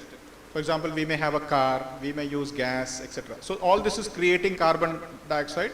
We call it carbon footprint. That is how much are we creating carbon into the atmosphere. Actually, it's much less. US, it's a very cold country. Winter, Shishira Kalathla, Walra Tanapavda, Velle weed, complete heating up. Lot of energy is used. Developed countries in the carbon footprint, at least 10 to 20 times higher. Kudala. Our carbon, our usage, energy usage, Walra Kudala. So, our footprint is not so much. Where are vision? Electricity. Namalka hydroelectricity. Hydro dam electricity. Other clean energy. Karnam other fuel പക്ഷേ north ഇന്ത്യയിൽ വളരെ കോളിൻ്റെ thermal power plant ഉണ്ട്. Thermal plant എല്ലാം കോളാണ് ഉപയോഗിക്കുക, fuel. That is continuously generating carbon to the atmosphere. So we have many sources of carbon dioxide, but that being said, contribution of developed countries is much more than us. We are actually very less compared. We don't use too much energy compared to other parts of the world, developed countries. Anyway, but we can do whatever part from our side, we can do whatever we can. Okay. Now, who is responsible for this? Can somebody tell me who is to blame? This carbon dioxide, namalde antarikshathile carbon dioxide, aara vechadu adu? Industrialized countries. But tell me which country? Give me some country names. USA, China now, but 40 years ago China was like very poor country. China did not generate. 40 years ago, who was giving the carbon dioxide? USA, Europe, Germany, all the industrialized countries over the last 100 years, they were the one who are adding the carbon dioxide to the atmosphere. Only recently China has started. So economics you learn, right? We call stock and flow. Flow is what is happening every year. Stock is what is already attached, what is submitted. So if you look at the stock has been contributed by largely industrialized countries. Okay? So I'm showing you this chart. This chart tells you who's contributed to the carbon dioxide. USA is number 1. Now, China started very late, but China has caught up very fast because China is growing very fast. Okay? So, China is number 2. Russia, Brazil. Now, why Brazil, you know? Brazil? Allah, no. Interesting. It's a different, they are not generating carbon dioxide. They are doing something else. What are they doing? deforestation. They are cutting down the forest. When you cut down the forest, you are adding net carbon dioxide to the atmosphere. Because you are absorbing, you cut them out upon negative I. So though Brazil is not generating carbon dioxide, it is actually cutting forests and actually contributing. So you see Brazil, Indonesia, Germany, India is number 7. Okay? And then Japan, etc., etc. Okay? So these are the main contributors of the, and look at it from 1850 to 2021. Okay? And if you take it per person, now this is total. If you divide it by population, our contribution is very little. Per person, we are not contributing much. The rich countries per person, they are contributing 20 to 30 times more than us. See, China is very big, India is big. Our population divide cheyidal per person valare korvaayirikkum. Pakshe US's population is 1/4 of our population. Our population 300 million aanu. Nammade 1.4 billion aanu. So this is the reality. That is why if you have to pay, now if you are telling if you have to stop our cars to make it electric car, adu chelavu korachullo, it's going to be expensive. Who's going to pay for that? Right? So we can look at this chart and say we know who can pay for it, who should pay for it. Trump will not pay. I can be sure about it. But in general, that is their responsibility. They have to pay. And the reason Trump will not pay, because he says, oh, this is fake news. So he says, it's fake news, I will not pay, bye-bye. That's his attitude. Right? But this is the reality that we have to deal with. Okay, what are the impacts of climate change? Okay. We know Kerala, what happened, right? So we have, then we're talking about by 2050, parts of Ernakulam, Alappuzha, Kottayam, Thrissur, all will be underwater. Because you just see the water level, you see the sea level rise, it will all be underwater. Can you imagine most of Alappuzha, Kuttanad, completely underwater? How many people live there? Lakshangal Janangalalle avade tamasikkunnu. Everybody has to be given a new house. It won't happen tomorrow. It will happen slowly, slowly, slowly, slowly, and then you realize it's okay. So this is a reality. It's going to be expensive. So question is, what do we do about it? Okay. Now, several things to keep in mind. What are the symptoms? Right? We say extreme heat. Okay. So let me do one thing. Let me just excuse me for one thing. I'll just change this presentation mode because it will make life easy for me.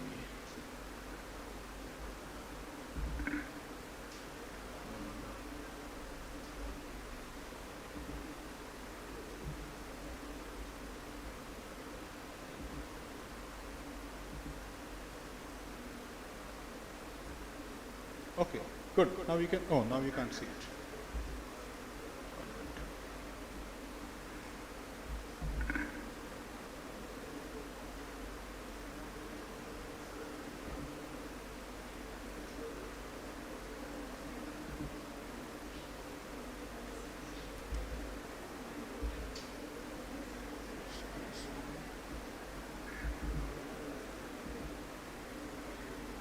One minute.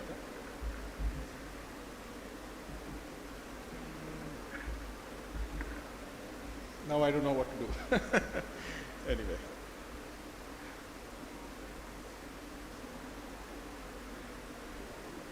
Now I've lost control. Okay, anyway, we'll manage.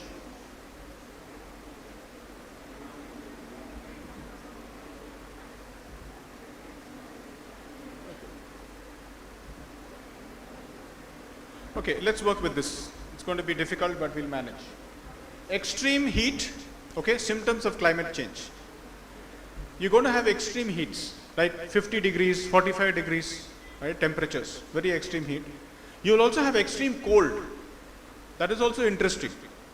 You only won't have extreme. Now people say global warming, it should be hotter, why is it colder? It can also get cold because this uncertainty in the climate changes quite a bit. So this is the problem for people who believe in fake news. When they see it become very cold, they said, what global warming? There's no global warming, it's so cold right now. How can it be global warming? But actually it's a cause of global warming. Extreme cold is also because the polar vortex, polar area there a jet stream under polar north pole and south pole. Jet stream or a tight jet stream jet stream loose that is it's becoming bigger because of the climate change. And when it becomes bigger, the cold air spreads over bigger area. The cold air is not in one area, the cold air is spread out.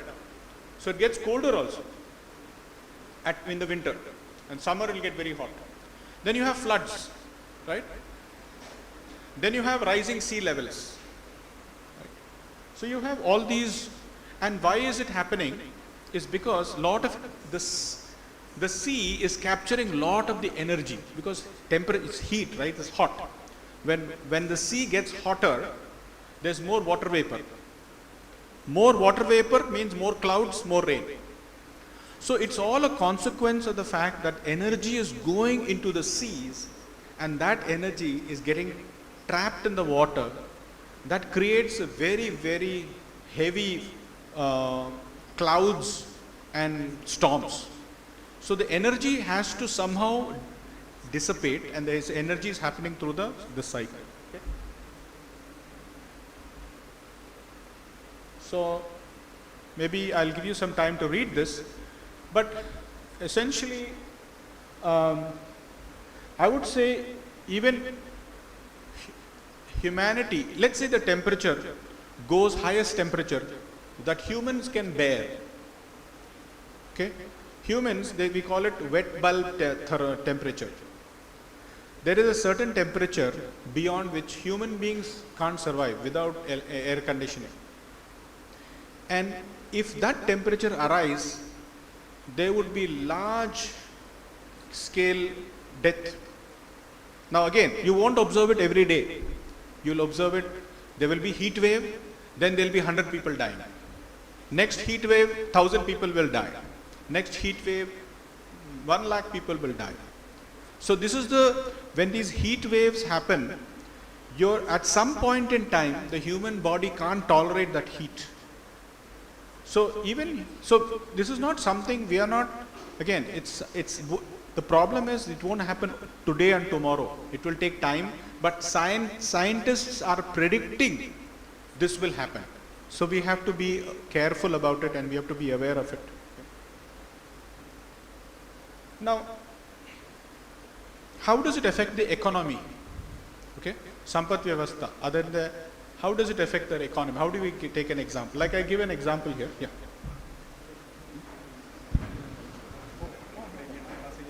No problem. Should we take break now? We can take a break. Yeah, we can introduce the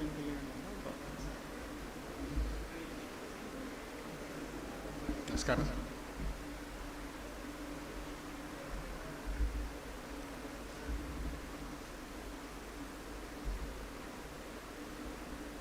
I'll just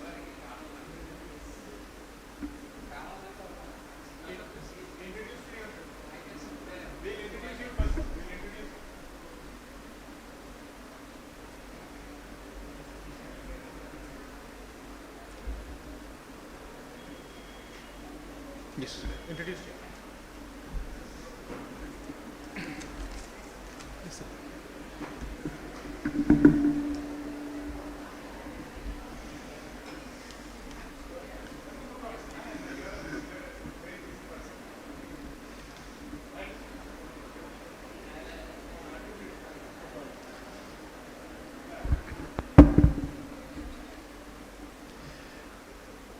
We are very delighted over the presence of our beloved MLA, Honorable Member of the Legislative Assembly of Kottayam Constituency, Sri Thiruvanjur Radhakrishnan. He was formerly the Home Minister and also Revenue, Forest and Environment. So we see the importance of his presence here. He was the Minister for Environment, and he has done a lot of studies on environment. And we are very blessed that he is present here, and he was to inaugurate our function, and he was the only person to be the guest and to be honored. But due to some inconveniences, he could not reach in time. But to our surprise, he has come here. It shows only his concern and love for the Baselius College, and love for students, and love for the topic that we are discussing, the environment. On behalf of all gathered here, I extend a warm welcome to our beloved MLA, Sri Thiruvanjuru Radhakrishnan. Welcome, sir.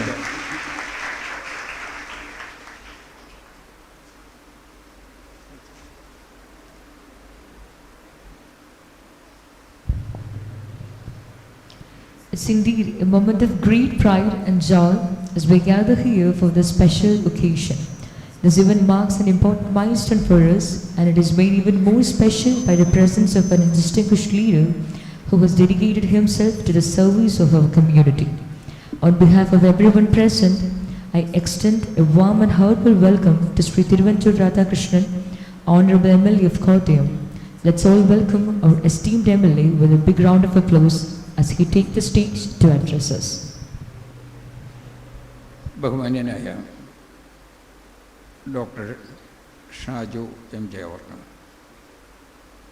നമ്മുടെ വിശിഷ്ടാതിഥി ഈ topic അവതരിപ്പിക്കുന്ന doctor Varghese Paul അവർ, എൻ്റെ ഗുരുഭൂതരായ, ഞാൻ ഏറ്റവും കൂടുതൽ ബഹുമാനിക്കുന്ന അധ്യാപക ശ്രേഷ്ഠർ, സഹോദരങ്ങളെ, സ്നേഹിതരെ, നമ്മുടെ ഇന്നത്തെ പ്രധാനപ്പെട്ട ടോപ്പിക്ക് പരിസ്ഥിതിയെ സംബന്ധിച്ചാണ്. അത് നമ്മളുടെ കെ വി പൗലോസ് അച്ഛൻ്റെ ഒരു ഫൗണ്ടേഷൻ്റെ നേതൃത്വത്തിലാണ് നമ്മുടെ ഈ പരിസ്ഥിതിയെ സംബന്ധിച്ചുള്ള ചർച്ച ഇവിടെ നടക്കാറ്. ഇന്നും പരിസ്ഥിതി സംബന്ധമായ കാര്യത്തെക്കുറിച്ച് കേരള സംസ്ഥാനത്തെ ഏറ്റവും ആധികാരികമായി സംസാരിക്കാൻ കഴിയുന്ന ഡോക്ടർ വർഗീസ് പോളിനെ തന്നെ നമുക്ക് കിട്ടി എന്നുള്ളത് ഞാൻ സന്തോഷത്തോടു കൂടി ഉൾക്കൊള്ളുകയാണ്. നമ്മുടെ സമൂഹത്തിൽ ഞാൻ ദീർഘമായിട്ട് സംസാരിക്കുന്നില്ല, കാരണം അദ്ദേഹം തന്നെ വിഷയാവതരണം നടത്തി ഒരു സ്റ്റേജിലേക്ക് എത്തിയതാണ്. അതിൻ്റെ മധ്യത്തിൽ വെച്ചൊരു ബ്രേക്ക് ഉണ്ടാകുന്നതിൻ്റെ ഫ്ലോയ്ക്ക് തന്നെ തടസ്സമുണ്ടാകും. അത് തന്നെ ആൻറ്റി എൻവയർമെൻറ്റ് തിങ്കിങ്ങേ വരുള്ളൂ എന്നുള്ളതാണ് എൻ്റെ വിശ്വാസം. അതുകൊണ്ട് ഞാൻ ദീർഘമായിട്ട് സംസാരിക്കുന്നില്ല. ഇന്ന് നമ്മുടെ സമൂഹത്തിൽ ഏറ്റവും കൂടുതൽ ചിന്തിക്കേണ്ട വിഷയം പരിസ്ഥിതി തന്നെയാണ്.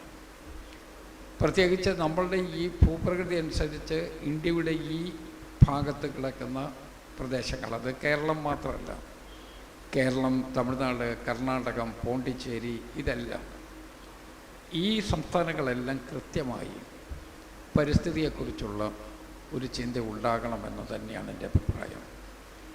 നമ്മുടെ കുട്ടികൾ സത്യം പറഞ്ഞാൽ ഇവിടെ ഇന്ത്യ മഹാസമുദ്രത്തിൽ നിന്ന് വരുന്ന കാറ്റുകൾ, അതിലുണ്ടാകുന്ന രൂപഭേദവും, അറബിക്കടലിൽ കടന്നു വരുന്ന കാറ്റും അതിലുണ്ടാകുന്ന രൂപഭേദവും ഒക്കെ നമ്മുടെ കാലാവസ്ഥയിൽ വലിയ മാറ്റമുണ്ടാക്കുന്നതിനിടയാക്കുന്നുണ്ട് എന്നുള്ളത് അടുത്ത കാലത്തെ സംഭവങ്ങൾ നമ്മളെ ഓർമ്മിപ്പിക്കുകയാണ്. അപ്പോൾ നമ്മുടെ ഭൂപ്രകൃതിയും നമ്മുടെ സിറ്റുവേഷൻസും സ്വാഭാവികമായും പരിസ്ഥിതിയെക്കുറിച്ച് ആലോചിക്കാൻ നമ്മളെ നിർബന്ധിക്കുന്ന അന്തരീക്ഷത്തിലാണ് നിൽക്കുന്നത്. പക്ഷെ നമ്മൾ പരിസ്ഥിതി സൗഹൃദമായി നടപടികൾ എടുക്കുന്നതിൽ വളരെ പിന്നിലാണ്. നമ്മുടെ ഡോക്ടർ വർഗീസ് പോൾ, അദ്ദേഹം ഇതിനകത്ത് നല്ല ഗവേഷണം നടത്തിയിട്ടുള്ള ആളാണ്. പരിസ്ഥിതി സൗഹൃദമായി നടപടിയെടുക്കാൻ നമുക്കിപ്പോഴും പറ്റുന്നില്ല.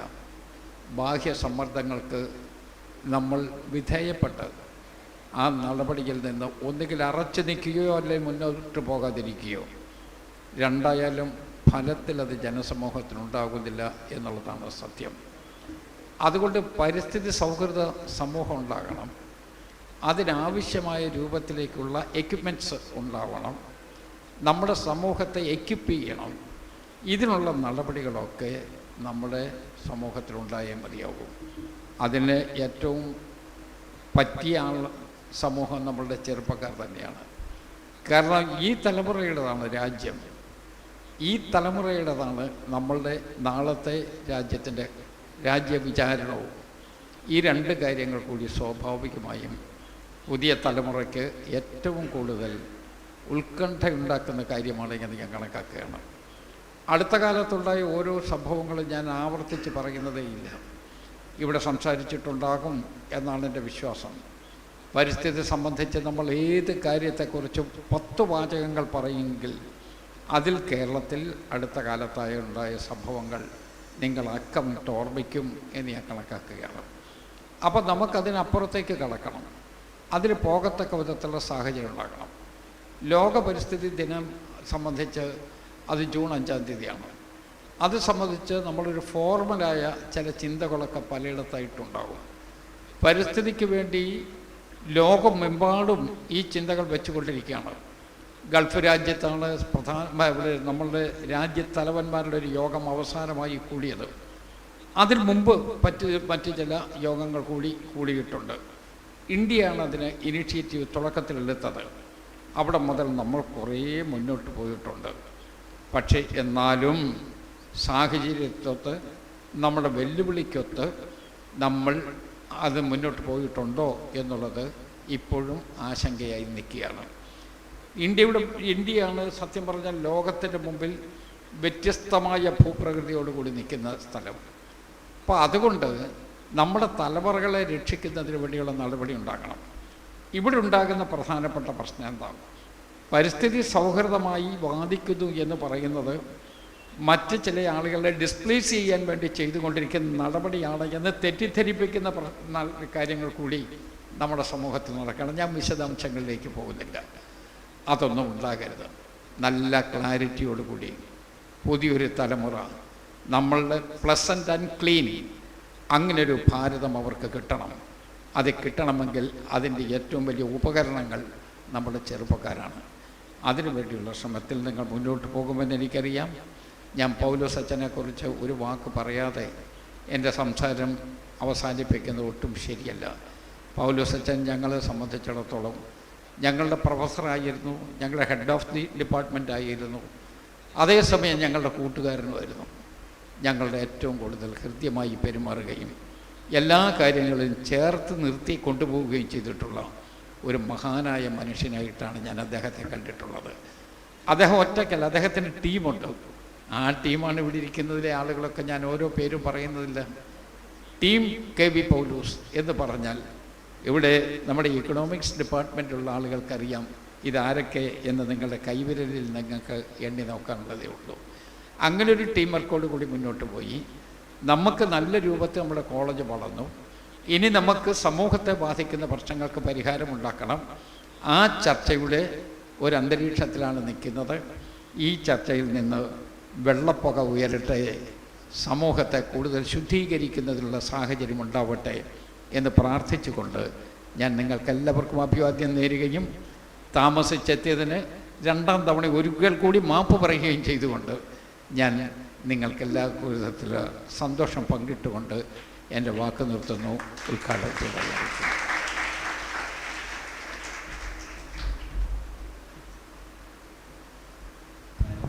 Thank you very much, sir.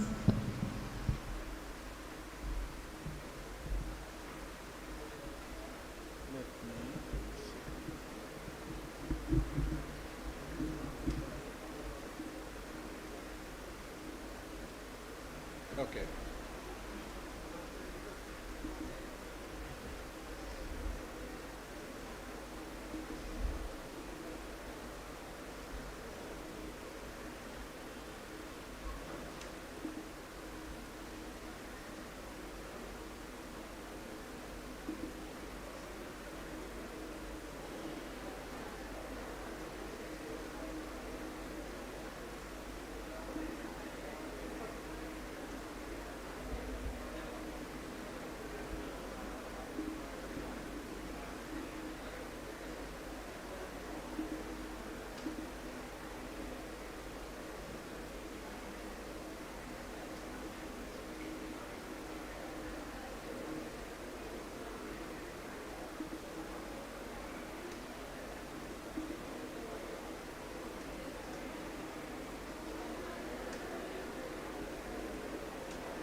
Okay. Okay, now we'll Todram.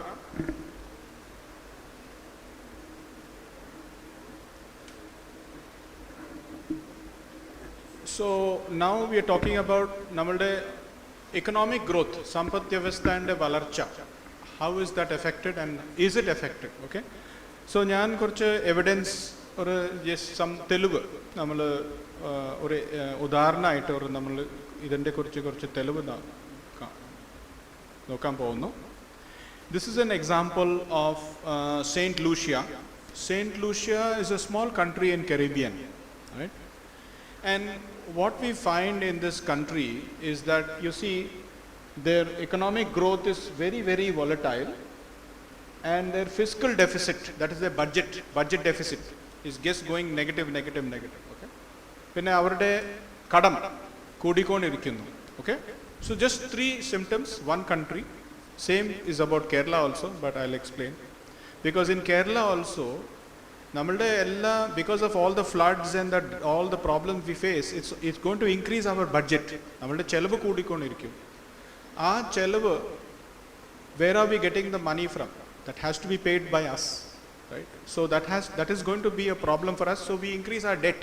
Our debt is just increasing and increasing because the expenses are growing up. So this is one example, Saint Lucia.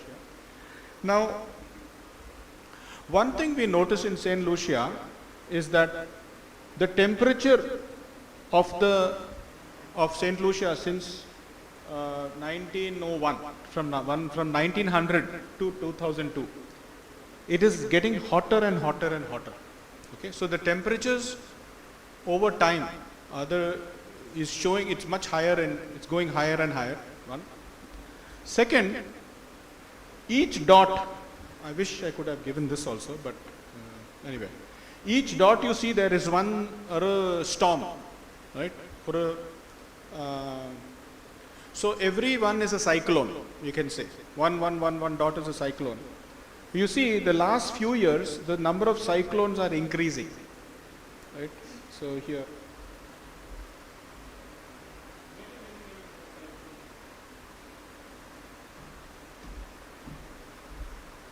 And what we find is, as the cyclone, whenever a big cyclone comes, their growth falls.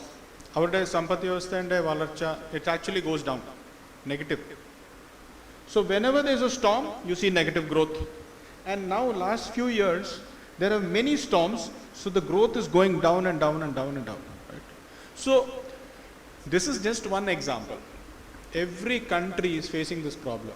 The more storms, it's hitting your GDP because you have to rebuild your buildings, you rebuild the houses, you rebuild the roads.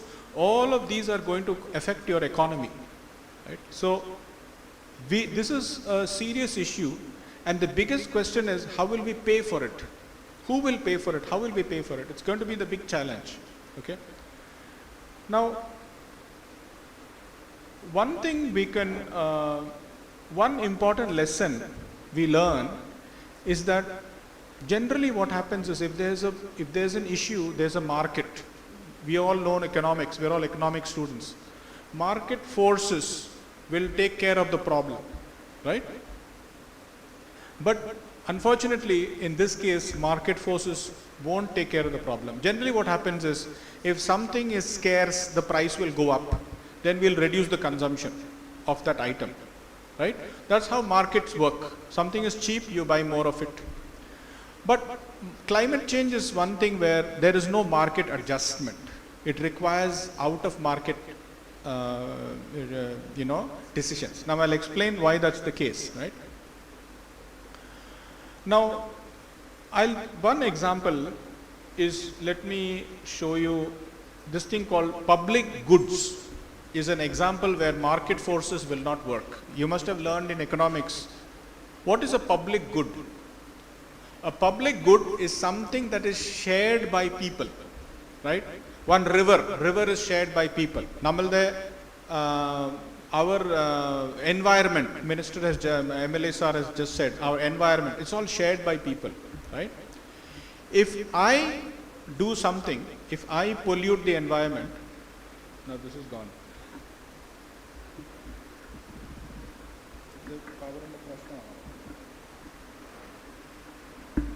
don't think it's power. Sorry for this problem. Okay. No, it's not a problem.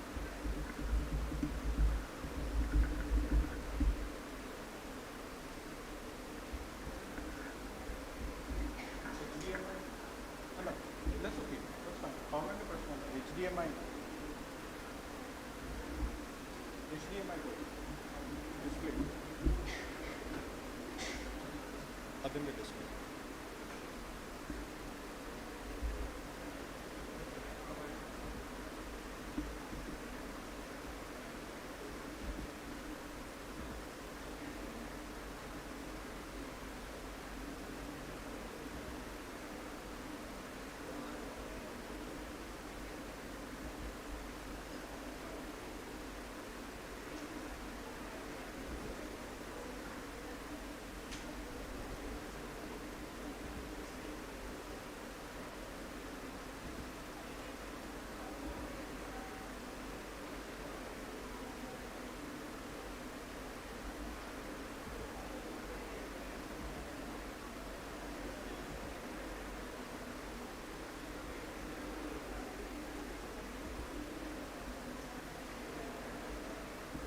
Okay, it's coming.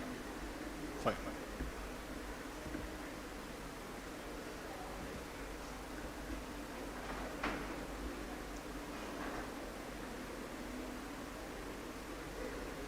Okay.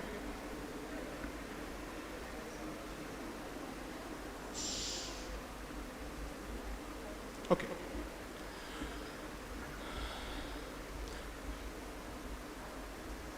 So let's talk about public goods. Public goods is an example of a shared resource. Namala antariksham, our atmosphere is a shared resource, right? Now, how do we take care of a shared resource? Mathematically, if you look at it, just think about it. Namalda one river, let's say that you have a pora, right, a river, your shared resource. Appo, adenne pollute cheydal, adenne just throw trash in the river. But the pollution cheydal, adenne negative effect enike undavilla. Baki verka undavadu. Karanam njan pollute cheydittu pinne downstream somebody will suffer, right? So this is an example where, for example, if I smoke, I get bad health, right? But my neighbors are also badly affected, right? So because I am doing something that has negative effects on other people, so that's one thing called negative externality. Apo negative externality, if you consume something, let's say we consume a poison, then we ourselves die, right? Our neighbor will not die. We ourselves will die. So it's no negative externality. But if I do something like smoking, you are causing problems not to yourself but to others also. So therefore, because the effect, you are not paying the hospital bill of your neighbor. You are paying your bill, you go to the hospital, but your neighbor is not paying the hospital bill for their neighbor. So what happens is, consumption is more than your consumption. You consume, but even your neighbors are consuming, right? So another example, let's say USA and China, okay? USA has to contribute for climate change. You have to contribute, then the USA contribute, China contribute. China will say, oh, if USA contributes, I don't need to contribute, because atmosphere is shared by everybody. If they pay for it, I will benefit, right? If USA contributes to reducing carbon dioxide, China will also benefit, because carbon dioxide is shared by the whole globe. Same with China. China will think, if USA pays for it, I don't have to pay. So when you have a shared resource, every person is waiting for other person to pay. You're waiting for your friend. Like you go, 5 people go to have tea, right? In the store here. If you don't want to pay, you're waiting for your friend to pay. Everybody is waiting for everybody else to pay, right? So in the end, nobody goes to have tea. On the other hand, if you take a joint decision, together you take a decision, that together we will contribute to this, then you have more contributions. So you are economic student, so I actually actually solved the equation here for you to look at when you are free time. So this is an example of a problem where you solve a maximization problem for contributing to common goods, USA and China. So it says United States and China are deciding how much they would contribute towards addressing climate change. It's a global public good. It's a public good. Public good is a road where everybody uses the common road, a river, public good. It's a global public good. The whole globe needs better atmosphere, better lower carbon dioxide. So we call it global public goods. So the total contribution will depend on each of their contributions. If USA contributes, China will save money. If China contributes, USA will save some money.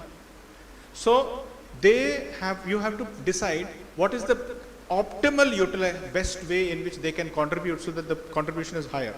So we have two cases, one cooperative solution, non-cooperative solution. In the non-cooperative solution, they contribute less.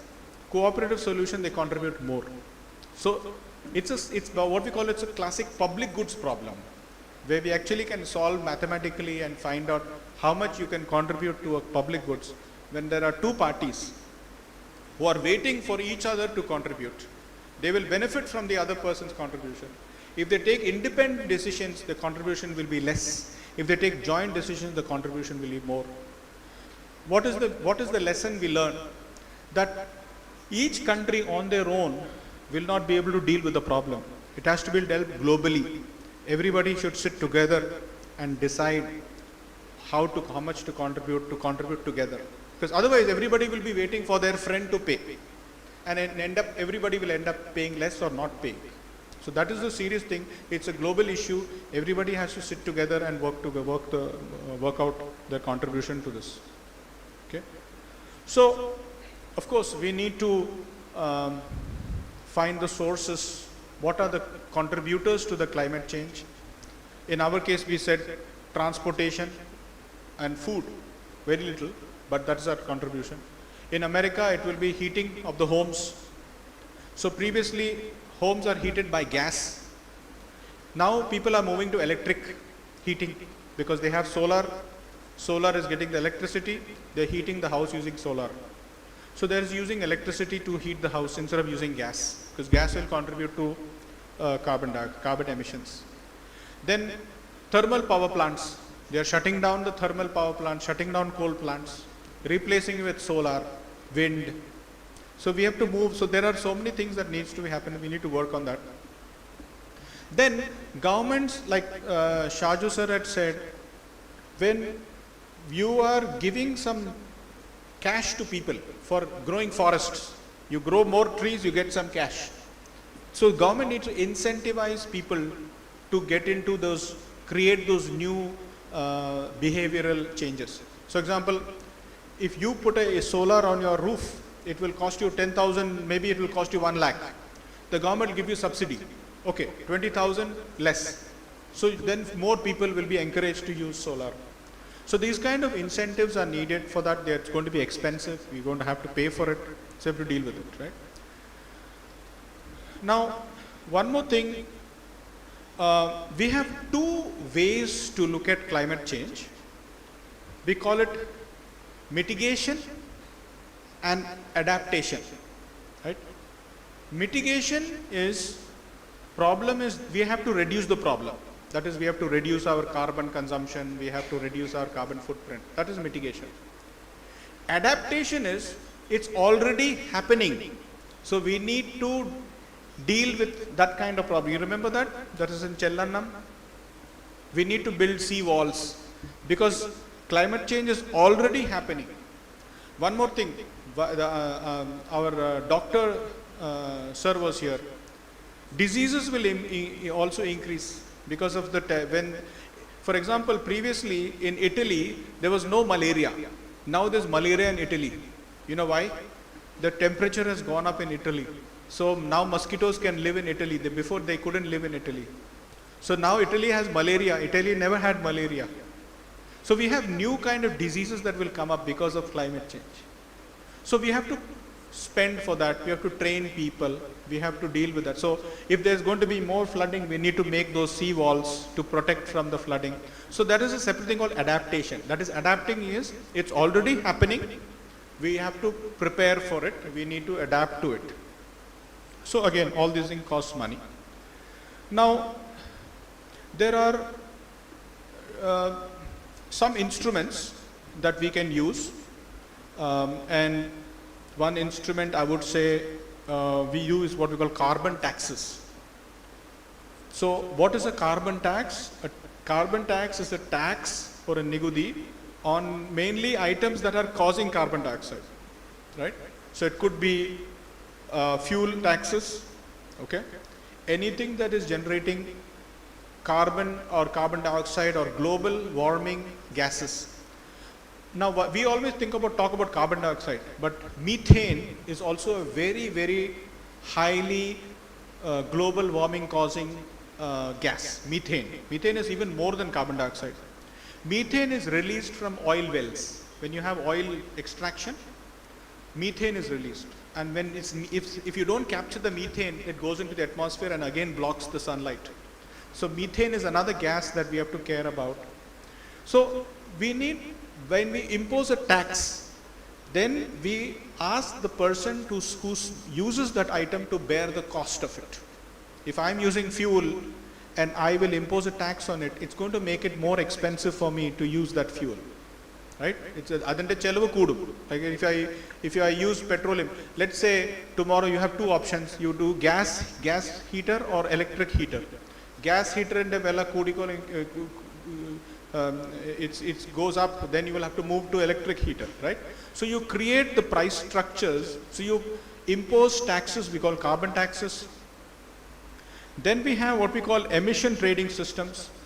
Emission trading systems are, I don't have this, maybe it's here, but this is not, okay, then the next one is on emission trading. Emission trading system is for factories. Some factories are polluting more than other factories, right? You want to, like you said, credits.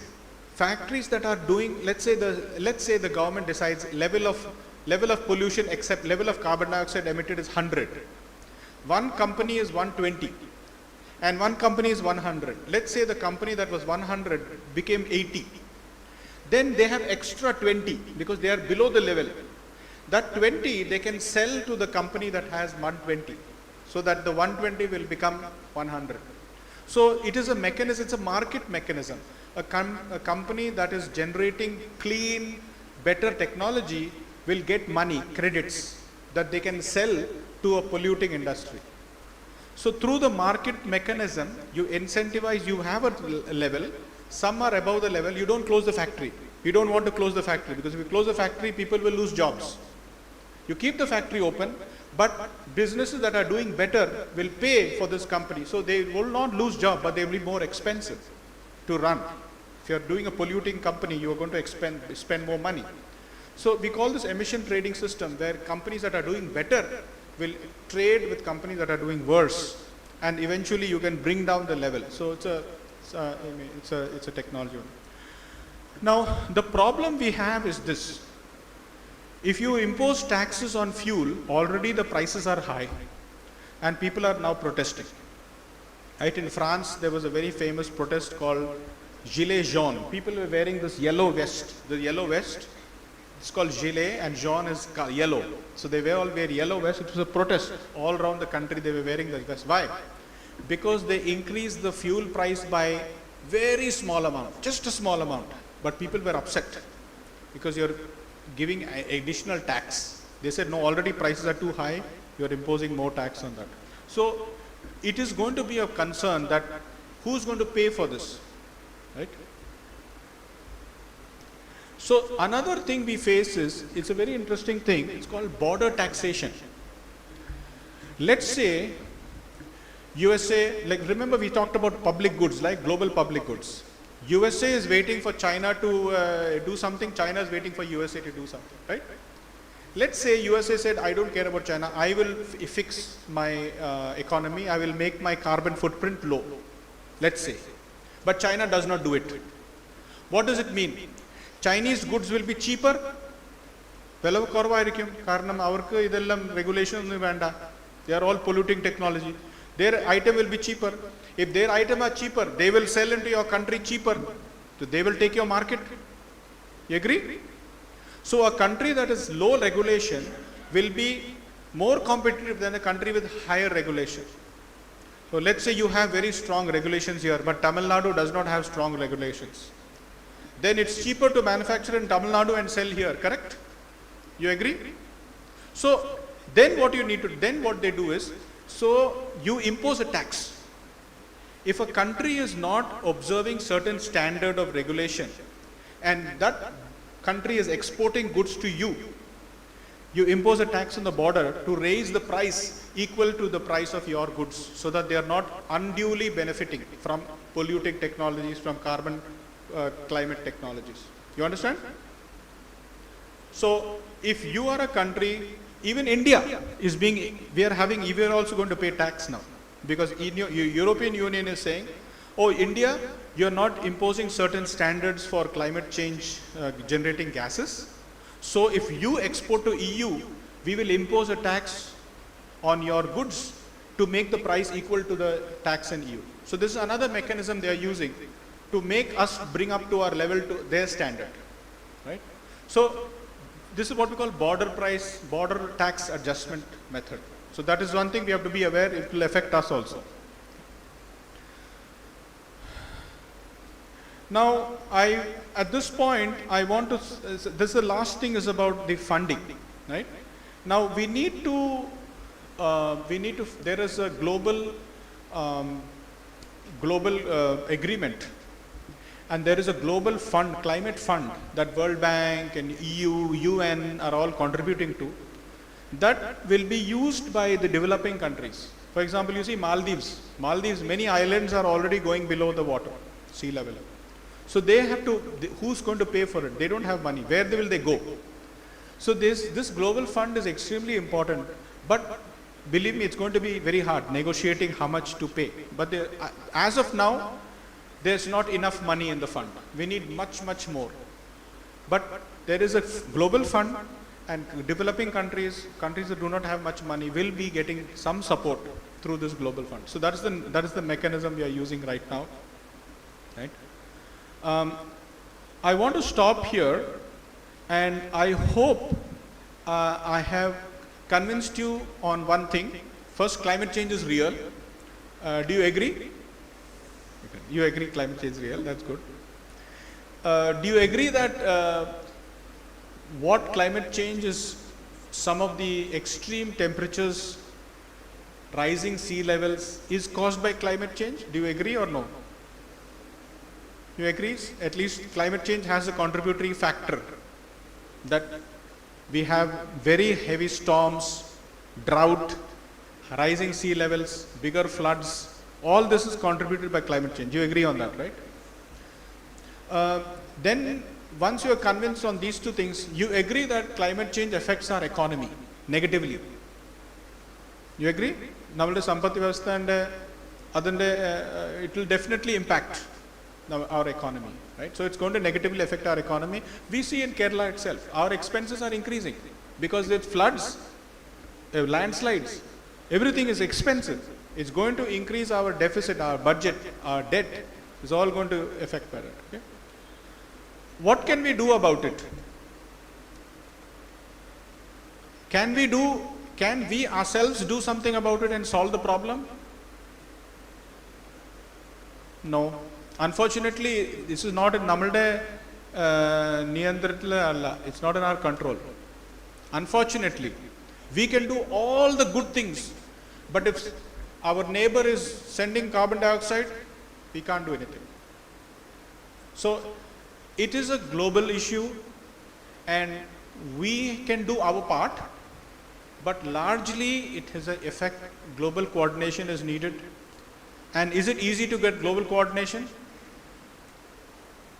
Globally, എല്ലാ രാജ്യങ്ങൾ കൂടിയിട്ട് ഒരു തീരുമാനം എടുക്കാൻ അത് വലിയൊരു ബുദ്ധിമുട്ടാണ്. പക്ഷേ At some point, for example, WTO is World Trade Agreement.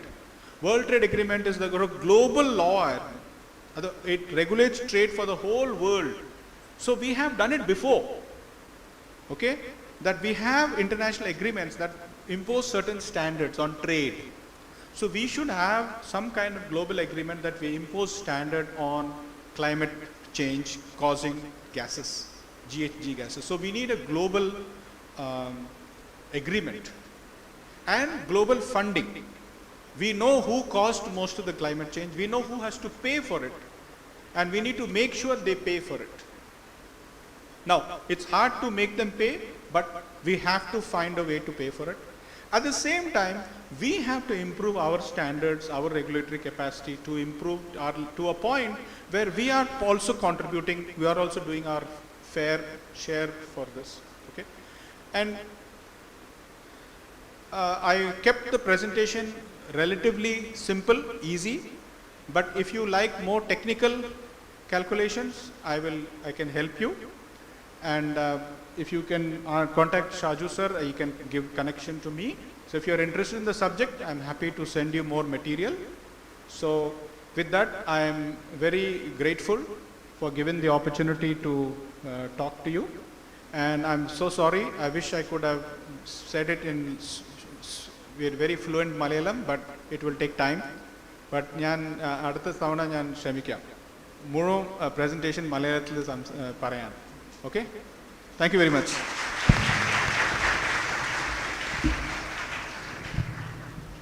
Thank you, sir, for the thought-provoking and comprehensive insights. The presentation and policy initiatives on climate change was truly enlightening. To provide critical reflections and insights, I now invite our distinguished discussant, Dr. Matthew Kurian, Joint Director of the K.N. Raj School of Economics, Mahatma Gandhi University, Kottayam, to share his observations.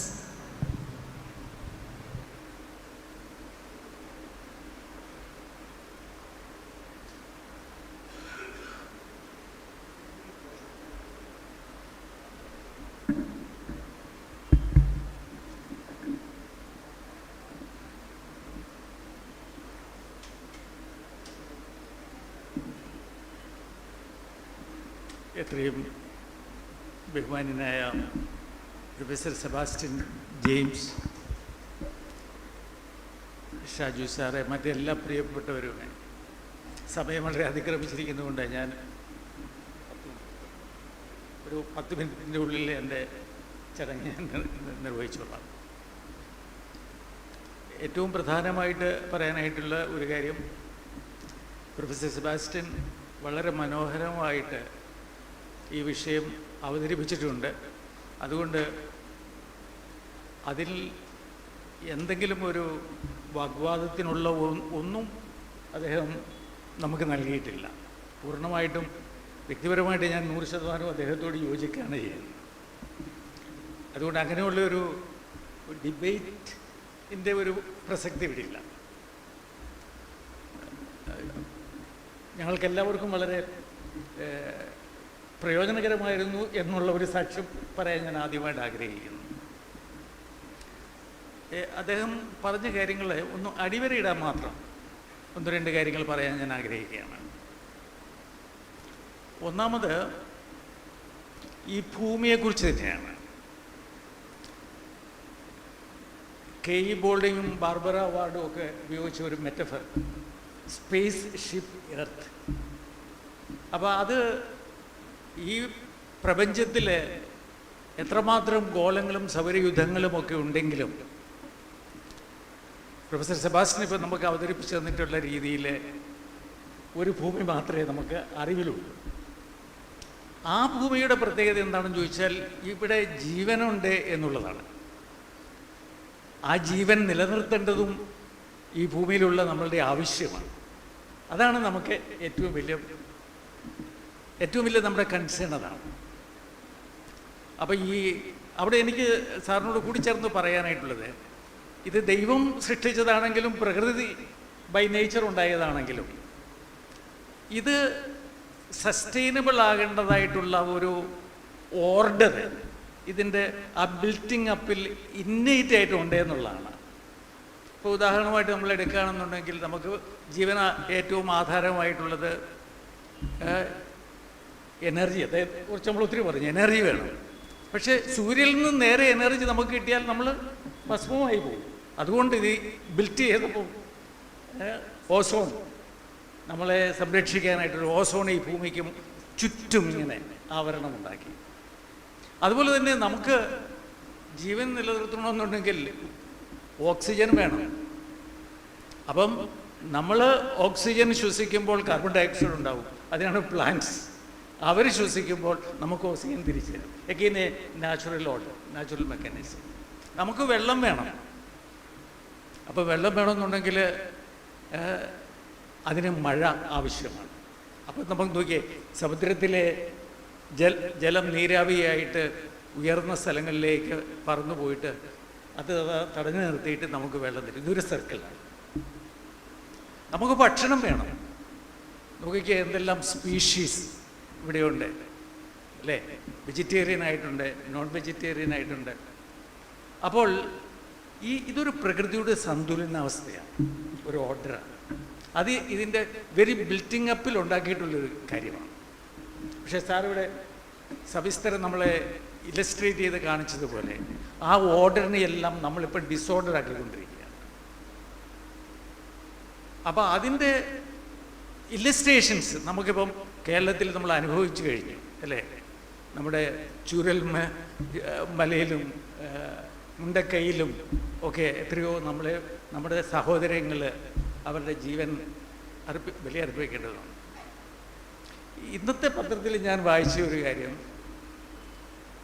കോട്ടയവും ആലപ്പുഴയും ഈ വരൾച്ചയും ഫ്ലഡും ഇത് രണ്ടും ഏറ്റവും കൂടുതൽ affect ചെയ്യാൻ പോകുന്ന രണ്ട് സ്ഥലങ്ങളായിട്ട് ഇന്നത്തെ പത്രത്തിൽ ഞാൻ വായിക്കുന്നുണ്ടായി. അപ്പം നമ്മൾ എത്രയോ അരക്ഷിതരായിട്ടാണ് നമ്മൾ ഈ വിഷയത്തിൽ കേൾക്കുകയും നമ്മൾ അതിൽ പങ്കെടുക്കുകയും ചെയ്യുന്നുള്ളതെന്ന് നിങ്ങൾ ഒന്ന് ഓർത്തിരിക്കുക. നമ്മുടെ വീട്ടുമുറ്റത്തുള്ള ചില കാര്യങ്ങൾ നമ്മൾ മനസ്സിലാക്കുന്നത് നല്ലതാണെന്ന് എനിക്ക് തോന്നുന്നു. ഒരു കാലത്ത് നമ്മൾ കുട്ടനാടെന്ന് പറയുമ്പോഴത്തേക്കിന് നമുക്ക് അല്ലേ, നമുക്ക് കുട്ടനാട് ഒരു മനോഹരമായിട്ട് നമ്മുടെ മനസ്സിലുള്ള ഒരു വാക്കാണ്. ടൂറിസ്റ്റുകളെ ഏറ്റവും കൂടുതൽ ആകർഷിക്കുന്ന കേരളത്തിലെ ഒരു സ്ഥലമാണ് കുട്ടനാട്. പക്ഷേ ഇന്ന്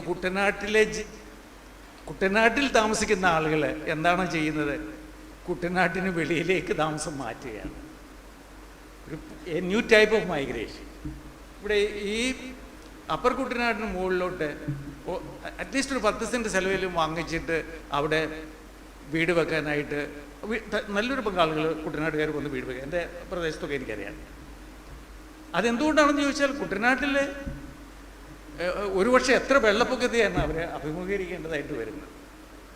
അപ്പോൾ ഈ രീതിയിൽ അതുപോലെ തന്നെ ഹൈ റേഞ്ചിലുള്ള അത് വേറൊരു മനുഷ്യൻ പ്രകൃതിയോട് ചെയ്യുന്ന അവിടെ നമ്മൾ ഈ പെസ്റ്റിസൈഡ്സും ഇൻസെക്ടിസൈഡ്സും ഒക്കെ സ്പ്രേ ചെയ്യുന്നതിൻ്റെ ഫലമായിട്ട് അവിടുത്തെ മണ്ണല്ലാതായിട്ട് മാറിക്കൊണ്ടിരിക്കുന്നു. അപ്പോൾ ഒരു കാലത്ത് നമ്മളിവിടുന്ന് കുടിയേറിയിട്ട ആളുകളാണെങ്കിൽ ഇന്ന് അതിൽ പലരും തിരിച്ച് മിഡ്ലാൻഡിലേക്ക് വന്നുകൊണ്ടിരിക്കുന്ന ഒരു സ്ഥിതിവിശേഷമുണ്ട്. അപ്പോൾ നമ്മളുടെ ചുറ്റുവട്ടത്തും ഇതാണ് സ്ഥിതിയെങ്കിൽ അദ്ദേഹം നമ്മളോട് പറയണ്ടായി, നമുക്ക് ഇത് ഒരു വ്യക്തിയുടെ പ്രശ്നമാണ്, ഒരു വീടിൻ്റെ പ്രശ്നമാണ്, ഒരു പ്രദേശത്തിൻ്റെ പ്രശ്നമാണ്, അതോടൊപ്പം തന്നെ ലോകത്തിൻ്റെയും പ്രശ്നമാണ്. ഇത്തരത്തിലുള്ളൊരു പ്രശ്നം നമുക്ക് വേറെ ഒന്ന് ചൂണ്ടിക്കാണിക്കാനുണ്ടെന്ന് എനിക്ക് തോന്നുന്നില്ല. അത്ര വലിയ ഒരു പ്രശ്നത്തെക്കുറിച്ചാണ് സെബാസ്റ്റ്യൻ സാർ ഇതുവരെ നമ്മളോട് സംസാരിക്കുകയും നമ്മൾ അതിനകത്ത് ലയിച്ച് ചേരുകയും ചെയ്തിട്ടുള്ളത്. നമ്മുടെ എല്ലാവരുടെയും ജീവൽ പ്രശ്നമാണ്. ആ ഗ്രീറ്റ തൂൻബെർഗ് എന്ന് പറയുന്ന കൊച്ചു പെൺകുട്ടി നിലവിളിച്ചുകൊണ്ട് അങ്ങനെ പറഞ്ഞിട്ടുണ്ടെങ്കിൽ നമ്മൾ ഓരോരുത്തരും അങ്ങനെ പറയാനായിട്ട് ബാധ്യതയുള്ളവരായിട്ട് മാറിക്കിട്ടിരിക്കുക. ഞാൻ ഈ അടുത്ത കാലത്ത് സാർ അധികം പറയാതെ പോയ ഒരു കാര്യം കൂടെ ഒന്ന് ചൂണ്ടിക്കാണിക്കുകയാണ്. 2024 നമ്മൾ ലോകം ഇതുവരെ കണ്ടിട്ടുള്ളതിൽ ഏറ്റവും കൂടുതൽ വരൾച്ച ഉള്ള ഒരു വർഷമായിരുന്നു. അതുപോലെ ഇന്ന് ഈ കഴിഞ്ഞ ഒരു ദശാബ്ദ കാലം എന്ന് പറയുന്നതും അതുപോലെ തന്നെ വരൾച്ച ഏറ്റവും കൂടുതലുള്ള. അപ്പം അതോടൊപ്പം തന്നെ ഐക്യരാഷ്ട്രസഭയുടെയും മറ്റും നേതൃത്വത്തിൽ വളരെയധികം ഇതിനെ കൗണ്ടർ ചെയ്യാനായിട്ടുള്ള കർമ്മ പരിപാടികളുമായിട്ട് അറ്റ്ലീസ്റ്റ് നമ്മളെ ഒന്ന് ബോധവൽക്കരിക്കാനും അതിന് കുറേ പ്രോഗ്രാം ഉണ്ടാക്കുവാനായിട്ടുള്ള 2024 നടന്നത് ട്രിപ്പിൾ കോപ്പ് ഇയർ. അറ്റ്ലീസ്റ്റ് നിങ്ങൾ ആ ഒരു വാക്ക് ഓർത്തിരിക്കുക, ട്രിപ്പിൾ കോപ്പ് ഇയർ. കോപ്പ് എന്ന് പറഞ്ഞാൽ കോൺഫറൻസ് ഓഫ് പാർട്ടീസ്. ഈ അടുത്ത കാലത്ത് ഇപ്പോൾ കഴിഞ്ഞ ദിവസം തന്നെ നിങ്ങൾക്കറിയാം ഒരു കോപ്പ് 16 ഡെസർട്ടിഫിക്കേഷനെ കുറിച്ചുള്ള കോപ്പ് 16 ഈ 13-ാം തീയതിയായിരുന്നു അതിൻ്റെ അവസാനം. അപ്പം അതിനു മുമ്പ് നമ്മൾ കോപ്പ് 29 കണ്ടു, നമ്മളിവിടെ പറഞ്ഞ ക്ലൈമറ്റ് ചേഞ്ചിനെ കുറിച്ചുള്ള. അതിന് മുമ്പ് ബയോഡൈവേഴ്സിറ്റിയെ കുറിച്ചുള്ള. അപ്പോൾ ഇതെല്ലാം കൂടി ട്രിപ്പിൾ കോപ്പ് ഇയർ എന്നാണ് അതിനെ വിശേഷിപ്പിക്കുന്നത്. അത്തരത്തിലുള്ള സംരംഭങ്ങൾ ഒരു വശത്തുകൂടെ നടക്കുന്നുണ്ട്. എന്നാൽ അതോടൊപ്പം തന്നെ സാറ് സൂചിപ്പിച്ചതുപോലെ ട്രംപിനെ പോലെയുള്ള അധികാരികൾ വന്നിട്ട് പറയുന്നുണ്ട് ഇത് അമേരിക്കയെ തോൽപ്പിക്കാനായിട്ട് മറ്റുള്ളവർ ചെയ്യുന്ന കാര്യമാണ്. എത്രയോ നിരുത്തരവാദിത്വപരമായിട്ടാണ് അദ്ദേഹം അത് പറയുന്നതെന്ന് ഞാൻ ഓർക്കുകയായിരുന്നു. എൻ്റെ മനസ്സിൽ കുറച്ച് ഇതുമായിട്ട് ബന്ധപ്പെട്ടുള്ള ചോദ്യങ്ങളുള്ളതുകൊണ്ട് 2-3 ചോദ്യങ്ങൾ സാറിനോട് ചോദിച്ചിട്ട് എൻ്റെ വാക്ക് ഞാൻ ഉപസംഹരിക്കുകയാണ്. സമയമുണ്ടെങ്കിൽ മാത്രം പറഞ്ഞത്. ഒന്ന് എനിക്ക് പറയാനുള്ളത്, ഈ ഒത്തിരി ഫോർമുലേഷൻസ് സാർ പറഞ്ഞു how to counter climate change. പക്ഷേ ഞാൻ ബേസിക് ആയിട്ടൊരു കാര്യം ചോദിക്കുന്നത്, what about lifestyle changes for climate conservation? സാറിൻ്റെ അഭിപ്രായം ആണെന്നറിയാൻ എനിക്ക് താല്പര്യമുണ്ട്. അതുപോലെ തന്നെ ഇപ്പം ലോകത്തിൽ ചർച്ച ചെയ്തുകൊണ്ടിരിക്കുന്ന 2 കാര്യങ്ങൾ. ഒന്ന് നമുക്കറിയാവുന്ന പോലെ early 70s club of Rome ഒക്കെ തുടങ്ങിയിട്ടുള്ള ലിമിറ്റ്സ് ടു ഗ്രോത്ത് എന്നുള്ള ആശയം, അത് ഇപ്പോൾ ഒരു സ്കൂൾ ഓഫ് തോട്ട് പോലെ ഡെവലപ്മെൻറ്റ് പഠിപ്പിക്കുന്നതുകൊണ്ട് ഞാൻ ബീഗ് ഗ്രോത്ത് എന്ന് പറയുന്ന അതിനെക്കുറിച്ചുള്ള സാറിൻ്റെ അഭിപ്രായം എന്താണ്? അതുപോലെ തന്നെ I am a follower of monthly review, column 6 തുടങ്ങിയിട്ടുള്ള മന്ത്ലി. അതിൽ അവർ മുന്നോട്ട് വെക്കുന്ന ഒരു ആശയം എന്തെന്ന് eco സോഷ്യലിസമാണ്. What may be your response to that?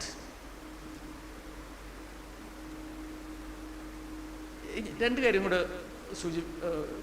ചോദ്യരൂപേണ എനിക്ക് പറയാനുള്ളത്.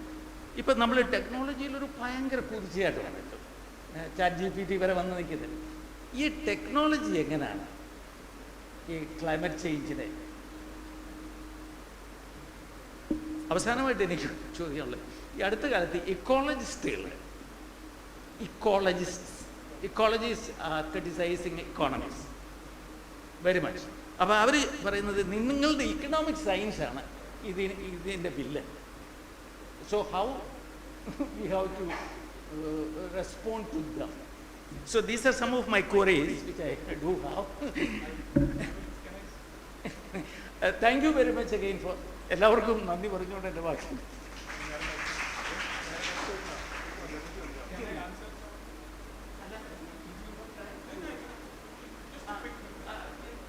അതുപോലെ തന്നെ നിങ്ങൾ പാർട്ടിസിപ്പൻസിന് 10 minutes, you also can raise questions.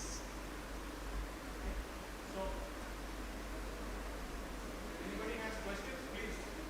Sir has given me a question that I'm going to answer, but any of you don't feel shy. Question go down. Thank you, Dr. Matthew Gurian, for your valuable contributions to our discussion. We now open the floor for discussion and feedback. Please feel free to share your questions with our speakers.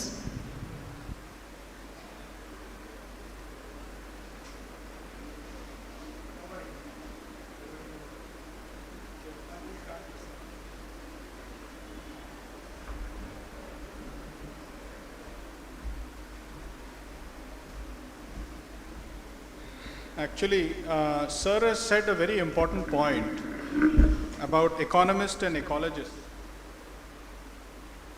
Now, the reason is we measure economic growth using GDP, gross domestic product. And gross domestic product is what? All the production in an economy. Okay? All the production in an economy is basically gross domestic product. if your country produces more, you have more GDP, right? So, have any of you been to Bhutan? No? I went to Bhutan and we suggested some tax changes for the country. We said, "E nigudi illam maatam changes vanam." Okay, thank you very much. Ipo nangalde proposal, nangalde upadesham, or gross happiness council, namalde rajyathilundu. Our proposal examine cheyu. Our main question in the is the GDP, will it increase my GDP? No. Will it increases my happiness? That is their evaluation framework. And they call it gross national happiness. So, if a country manufactures bombs,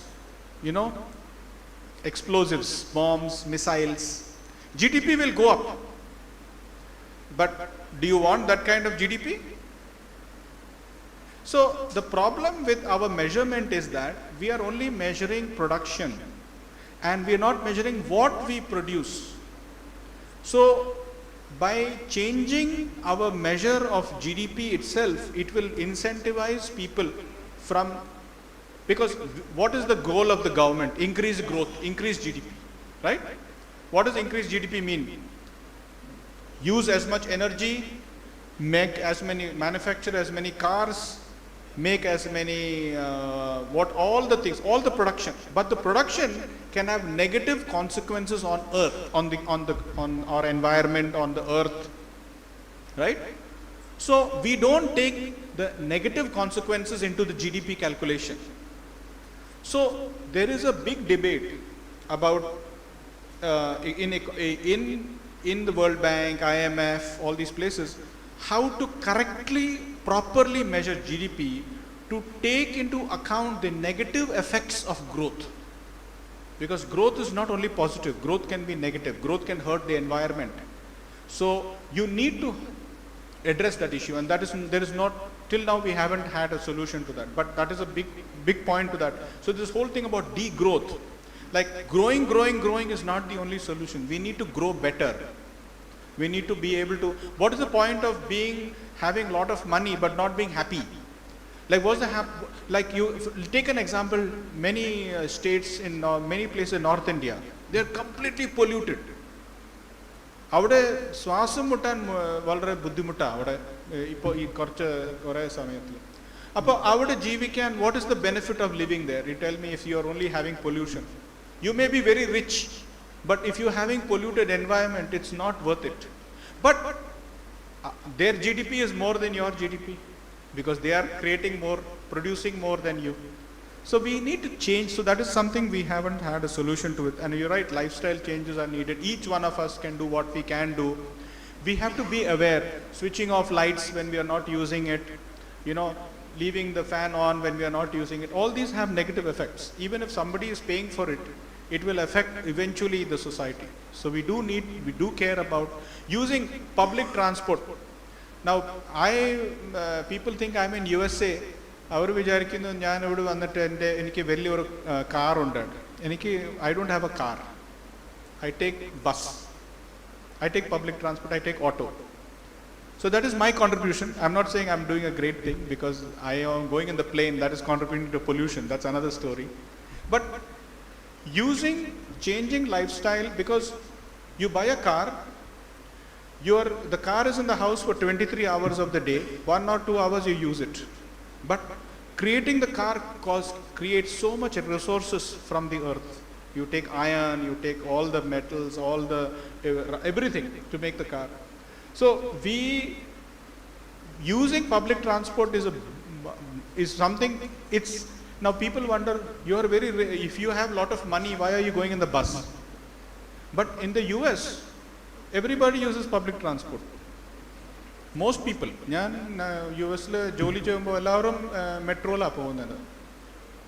So, but at least in Kerala, one thing you agree, most people use public transport here. Buses are all full most of the time. So that's a good thing.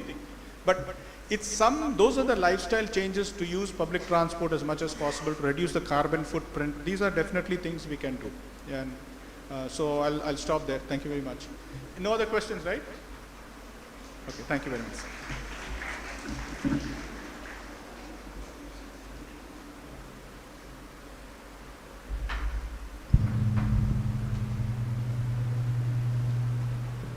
Thank you, sir. As we approach the conclusion of this remarkable international conclave, it's time to reflect on the insights and inspirations we have gathered over these past sessions.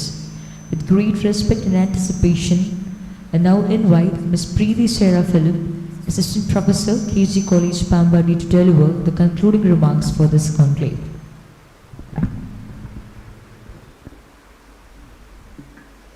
ആദരണീയരെ, മലയാളത്തിലെ പ്രസിദ്ധമായ ഒരു കവിതയിലെ വരിയാണ്: രാത്രി ഉറങ്ങുവാൻ പോകുമ്പോൾ പുറത്ത് വെച്ച് തിരികെ എടുത്തു വെക്കാൻ മറന്നുപോയ കിണ്ടി രാവിലെ എഴുന്നേൽക്കുമ്പോൾ മോഷണം പോയതുപോലെയാണ് കേരളത്തിൽ കുന്നുകൾ ഇടിച്ചു നിരത്തപ്പെടുന്നത് എന്ന്.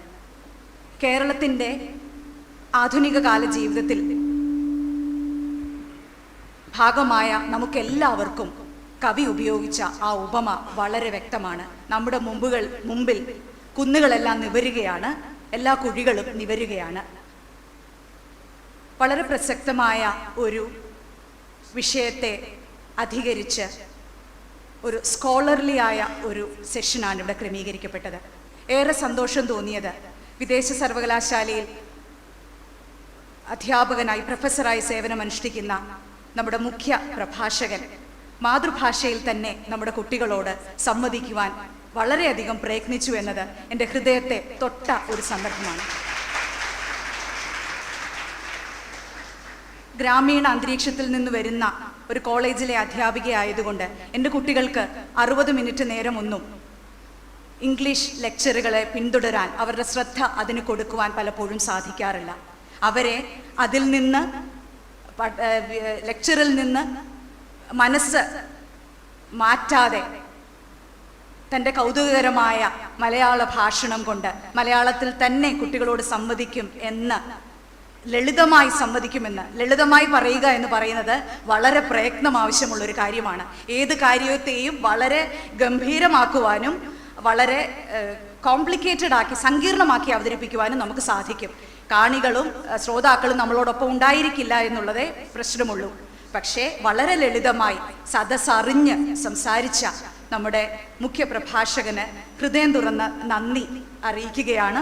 ഈ വിഷയം വളരെ പ്രസക്തമാണ് എന്ന് ഞാൻ വിശ്വസിക്കുന്നു.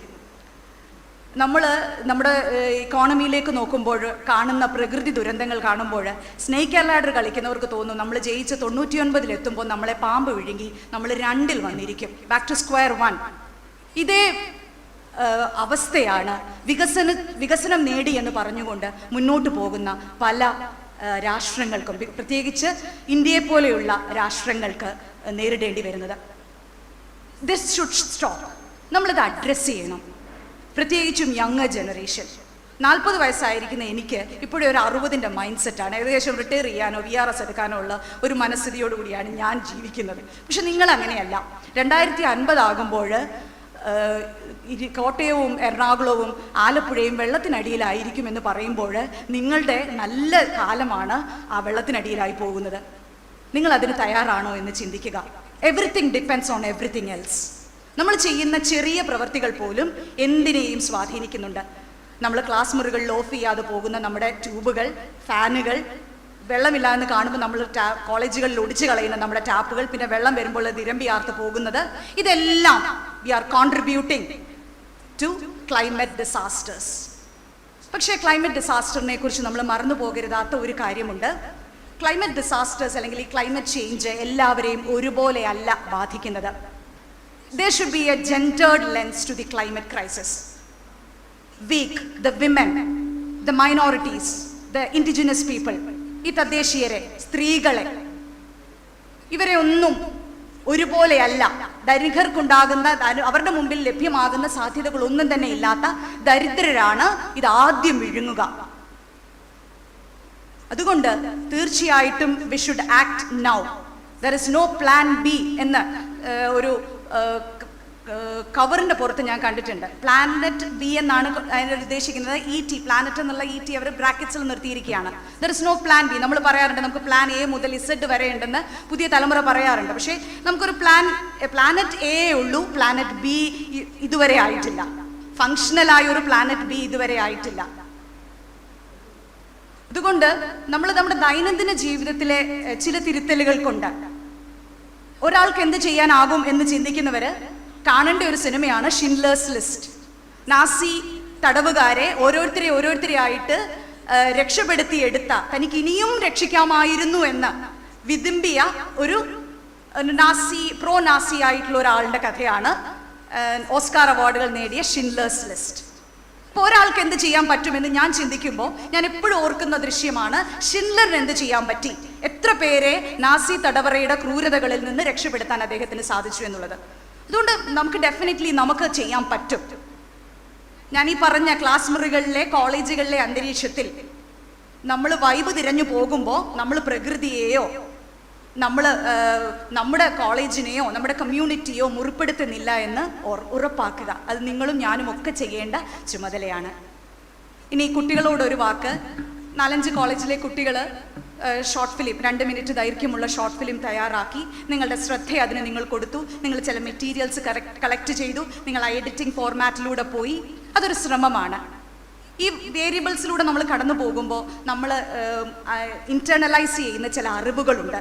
ഇവിടെ വന്ന് ഇത് കാണുമ്പോൾ മറ്റു കോളേജിലെ കുട്ടികൾ ഇങ്ങനെയാണ് ചിന്തിച്ചത്. ഒരു ചലച്ചിത്രഗാനത്തിലൂടെയാണ് ഒരു കോളേജിലെ കുട്ടികൾ ഒരു മനോഹരമായ പ്രകൃതി ദൃശ്യത്തെ അവതരിപ്പിച്ചത്. നോക്കുമ്പോൾ അതിനകത്ത് പ്രശ്നങ്ങളൊന്നുമില്ല, മരങ്ങൾ വീഴ്ത്തുന്നില്ല, വെള്ളപ്പൊക്കം ഉണ്ടാകുന്നില്ല, ഒന്നുമില്ല. പക്ഷെ ഈ ലോകം സുന്ദരമായിട്ട് നിലനിർത്തേണ്ടത് നമ്മുടെ ആവശ്യമാണ്, നമ്മുടെ അവകാശവുമാണ്.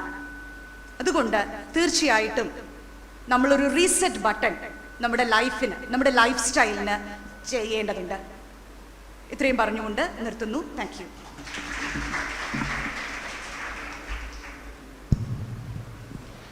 Thank you, ma'am. Now it's the moment we all have been waiting for, the results of the video presentation competition. It's my pleasure to welcome Ms. Delta Korea to announce the winners of the competition. Over to you, ma'am.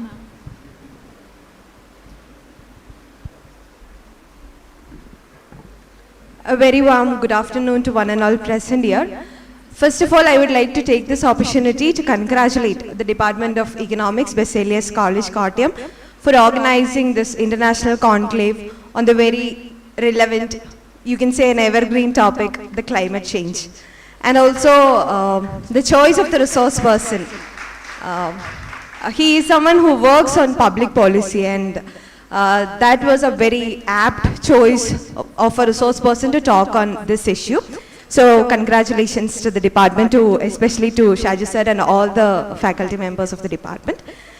And okay, now coming on to this, the results of the video presentation. I take it as a privilege to be here, to be a part of this conclave. And this stage is not unfamiliar to me because I have been here for many competitions during my undergraduate days back at Alfonsa College, Palai. And we had 5 colleges who participated in this competition, and all the teams tried to portray the beauty and the threats faced by our Mother Earth due to the climate change.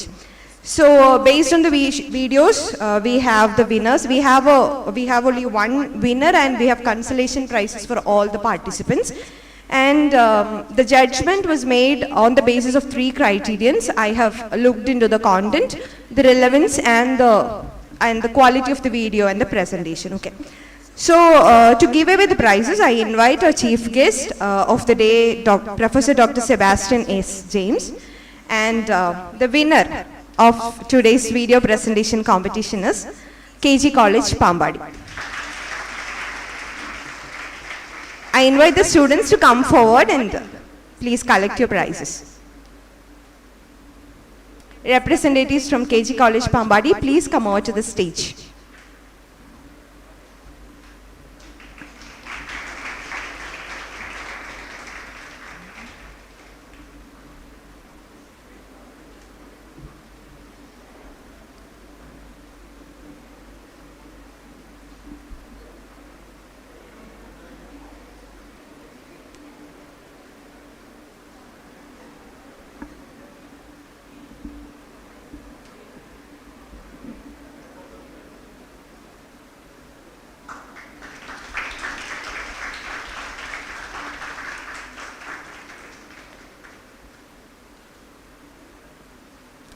Now we have the consolation prize winners, Baselius College, Kottayam.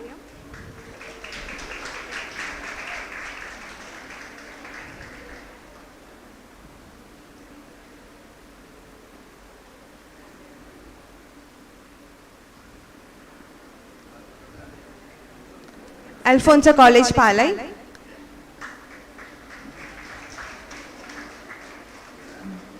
Government College, Natagam. And Etumanurapan College, Etumanur.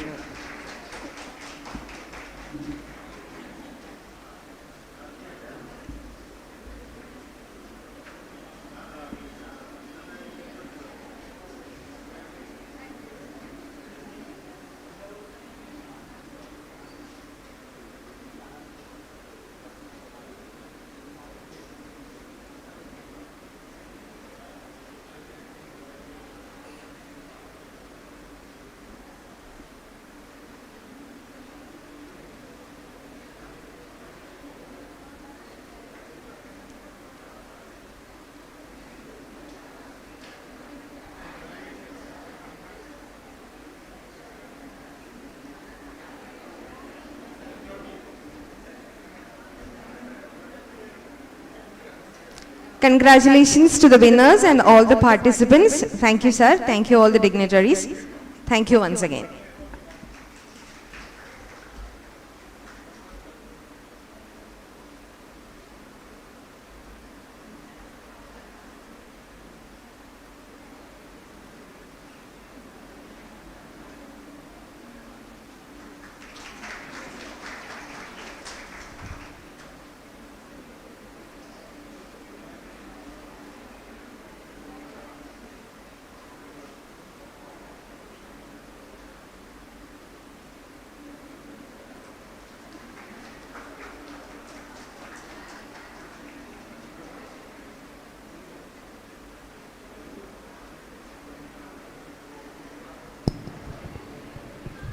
Thank you.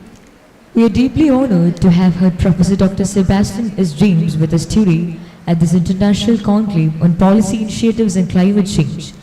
Your invaluable insights and the knowledge you have shared have truly enlightened us and enriched our understanding of the challenges. As a small token of love, respect and gratitude, we would like to present you with a memento. This gesture represents our heartfelt appreciation for your time, effort and commitment to this event. I kindly request Dr. Shaju M., the head of the department, to do the honors of presenting the memento to Professor Dr. Sebastian S. James.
Video മത്സരത്തിൽ പങ്കെടുക്കാത്ത മറ്റ് കോളേജുകളിലെ വിദ്യാർത്ഥികൾക്ക് ഇത് കഴിയുമ്പോൾ നമ്മുടെ chief ഗസ്റ്റിനോട് നിന്ന് photo എടുക്കാനുള്ള അവസരം ഉണ്ടായിരിക്കും.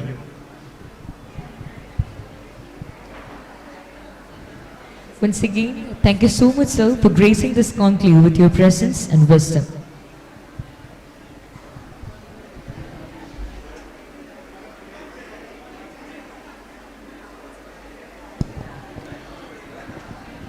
Now it is time to reflect on the incredible journey we have undertaken together. This event would not have been possible without the tireless efforts, unwavering support, and brilliant contributions of so many individuals and organizations. It's now my honor and privilege to invite the very person who spearheaded this entire initiative, our esteemed convener, Dr. Raju John. He has been the driving force and ensured every detail was planned and every session resonated with purpose of inspiration. I heartfully welcome Dr. Raju sir to deliver the vote of thanks and share his reflections on this incredible journey. Good morning to all. I know maybe some of your patients have run out, so I will keep my words as short as possible. So as we came to the close of this third international conclave, I am here to give the words of gratitude. The president of the meeting, Professor Dr. Biju Thomas, Principal Baselius College, has been very instrumental in the conduct of the program. In his absence, the Honorable Vice Principal of the college, Professor Dr. Jyothimol P, presided over the meeting and gave her valuable insights about the topic. We express our sense of gratitude to the Vice Principal, Professor Dr. Jyothimol P. Thank you, Miss. Reverend Father K.V. PAULOSE, Founder, Head of Department of Economics, Baselius College, Kottayam, is the brain behind this conclave. The physical and temporal resources invested by PAULOSE and his family shows the great commitment towards the cause of environment and also their great love towards the institution of Baselius College and the Department of Economics. Dr. Varghese Paul, Medical Superintendent and Professor of Surgery, MOSC Medical Mission Medical College Hospital, Kolanjeri, son of Reverend PAULOSE, has came over here and beautifully gave an introduction to the topic.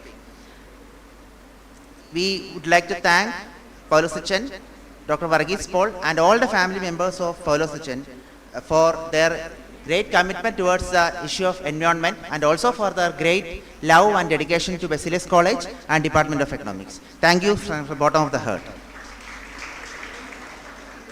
The former teachers of our college and our department, they always maintain their love and connection with the department. So, Ovana Matthew teacher, Karyakuti sir, Matthew sir, P.K. Kurian sir, Joshua sir, they all have been there and they all supported our endeavor with their presence. Thank you all.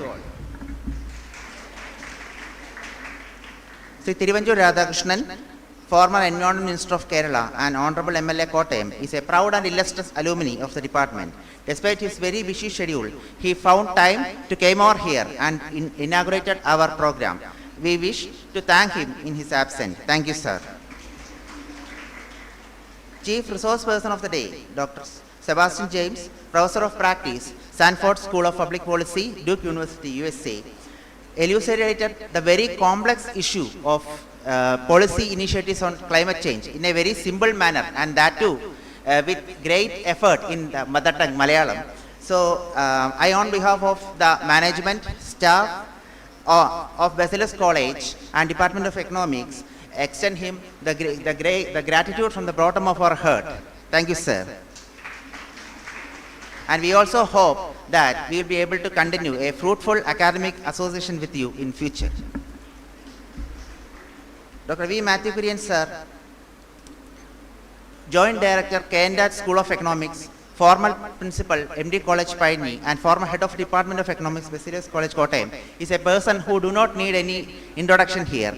He is like an elder brother to all of us, and he supports us with his ideas, with his wisdom, and with his constant and relentless support. We thank him for being here and played valuable role as the discussant of this international conclave. Thank you, sir. Dr. Shaju MJ, I also forgot to mention, I also thank Professor Preeti Saira Philip for giving her valuable remarks and insights on this topic. Thank you. Dr. Shaju MJ, Head of Department of Economics, Baselius College, Kottayam, has been very instrumental in the conduct of this program. He gave very minute attention to every detail of the program. Even though it might appear formal for some of us to thank him, I strongly feel that we should appreciate and we should thank him for all the efforts that he has been making, not only to the conduct of this program, but also the successful running of the department. Thank you very much, sir. My dear colleagues of the department, Professor G. Jamal PM, Professor Ashley Thomas, who is also the subject association in charge this year, Dr. Tara Thomas, Dr. Remya Mohan, has been all working hard for the past few weeks for the successful conduct of the program. And we strongly believe that our efforts have been made fruitful. So I appreciate and cherish all the hard work and all the efforts that has been put by my teaching colleagues and also the non-teaching staff of Baselius College for making this program a grand success. Let me express gratitude to the Director College Development Council of Mahatma Gandhi University, Kottayam, for supporting this program. The corporate management of MOC colleges allowed us to conduct the conclave here, and it's being represented by Dr. Annie Cherian, Bersar Baselius College. We thank the management and Bersar for all the support which we received for the program. Teaching staff from other departments of Baselius College, Dr. Thomas Kurula, Dr. Krishnaraj, they all have been there to support our program. Thank you, thank all of them. I wish to thank all of them. Then teachers, researchers, students from other colleges, they also have been there to support this program, to participate in the program. I must say that this program has been remarkable with the student participation, both in the form of video presentations, questions, discussions, etc., etc. I would like to specially mention the faculty members from other colleges, Dr. Pavanam Thomas, Preeti Saira Philip, Delta Kurian, Dia Philip, and Sherin George. I also welcome and thank the students who came from St. Armand's College, BK College Amlagiri, BCM College, Natagam Government College, Etumanurappan College, SB College, SN College Kumaragam, SB College Anganasheri, and Alfonsa College Pala for coming and participating in our international conclave.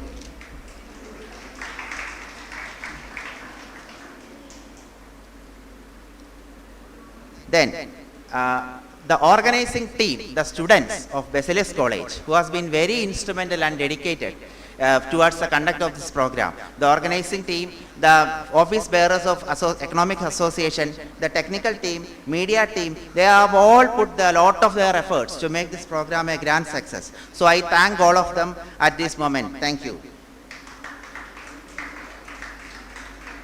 So I also wish to mention, if by my ignorance I mentioned any important names, I also remember their contribution and admit that if I miss their names, it's only my mistake and my ignorance. So as we come to the conclusion of this international conclave, we strongly believe that with our effort, we have been able to at least create some awareness among this young generation about the burning issues of climate change.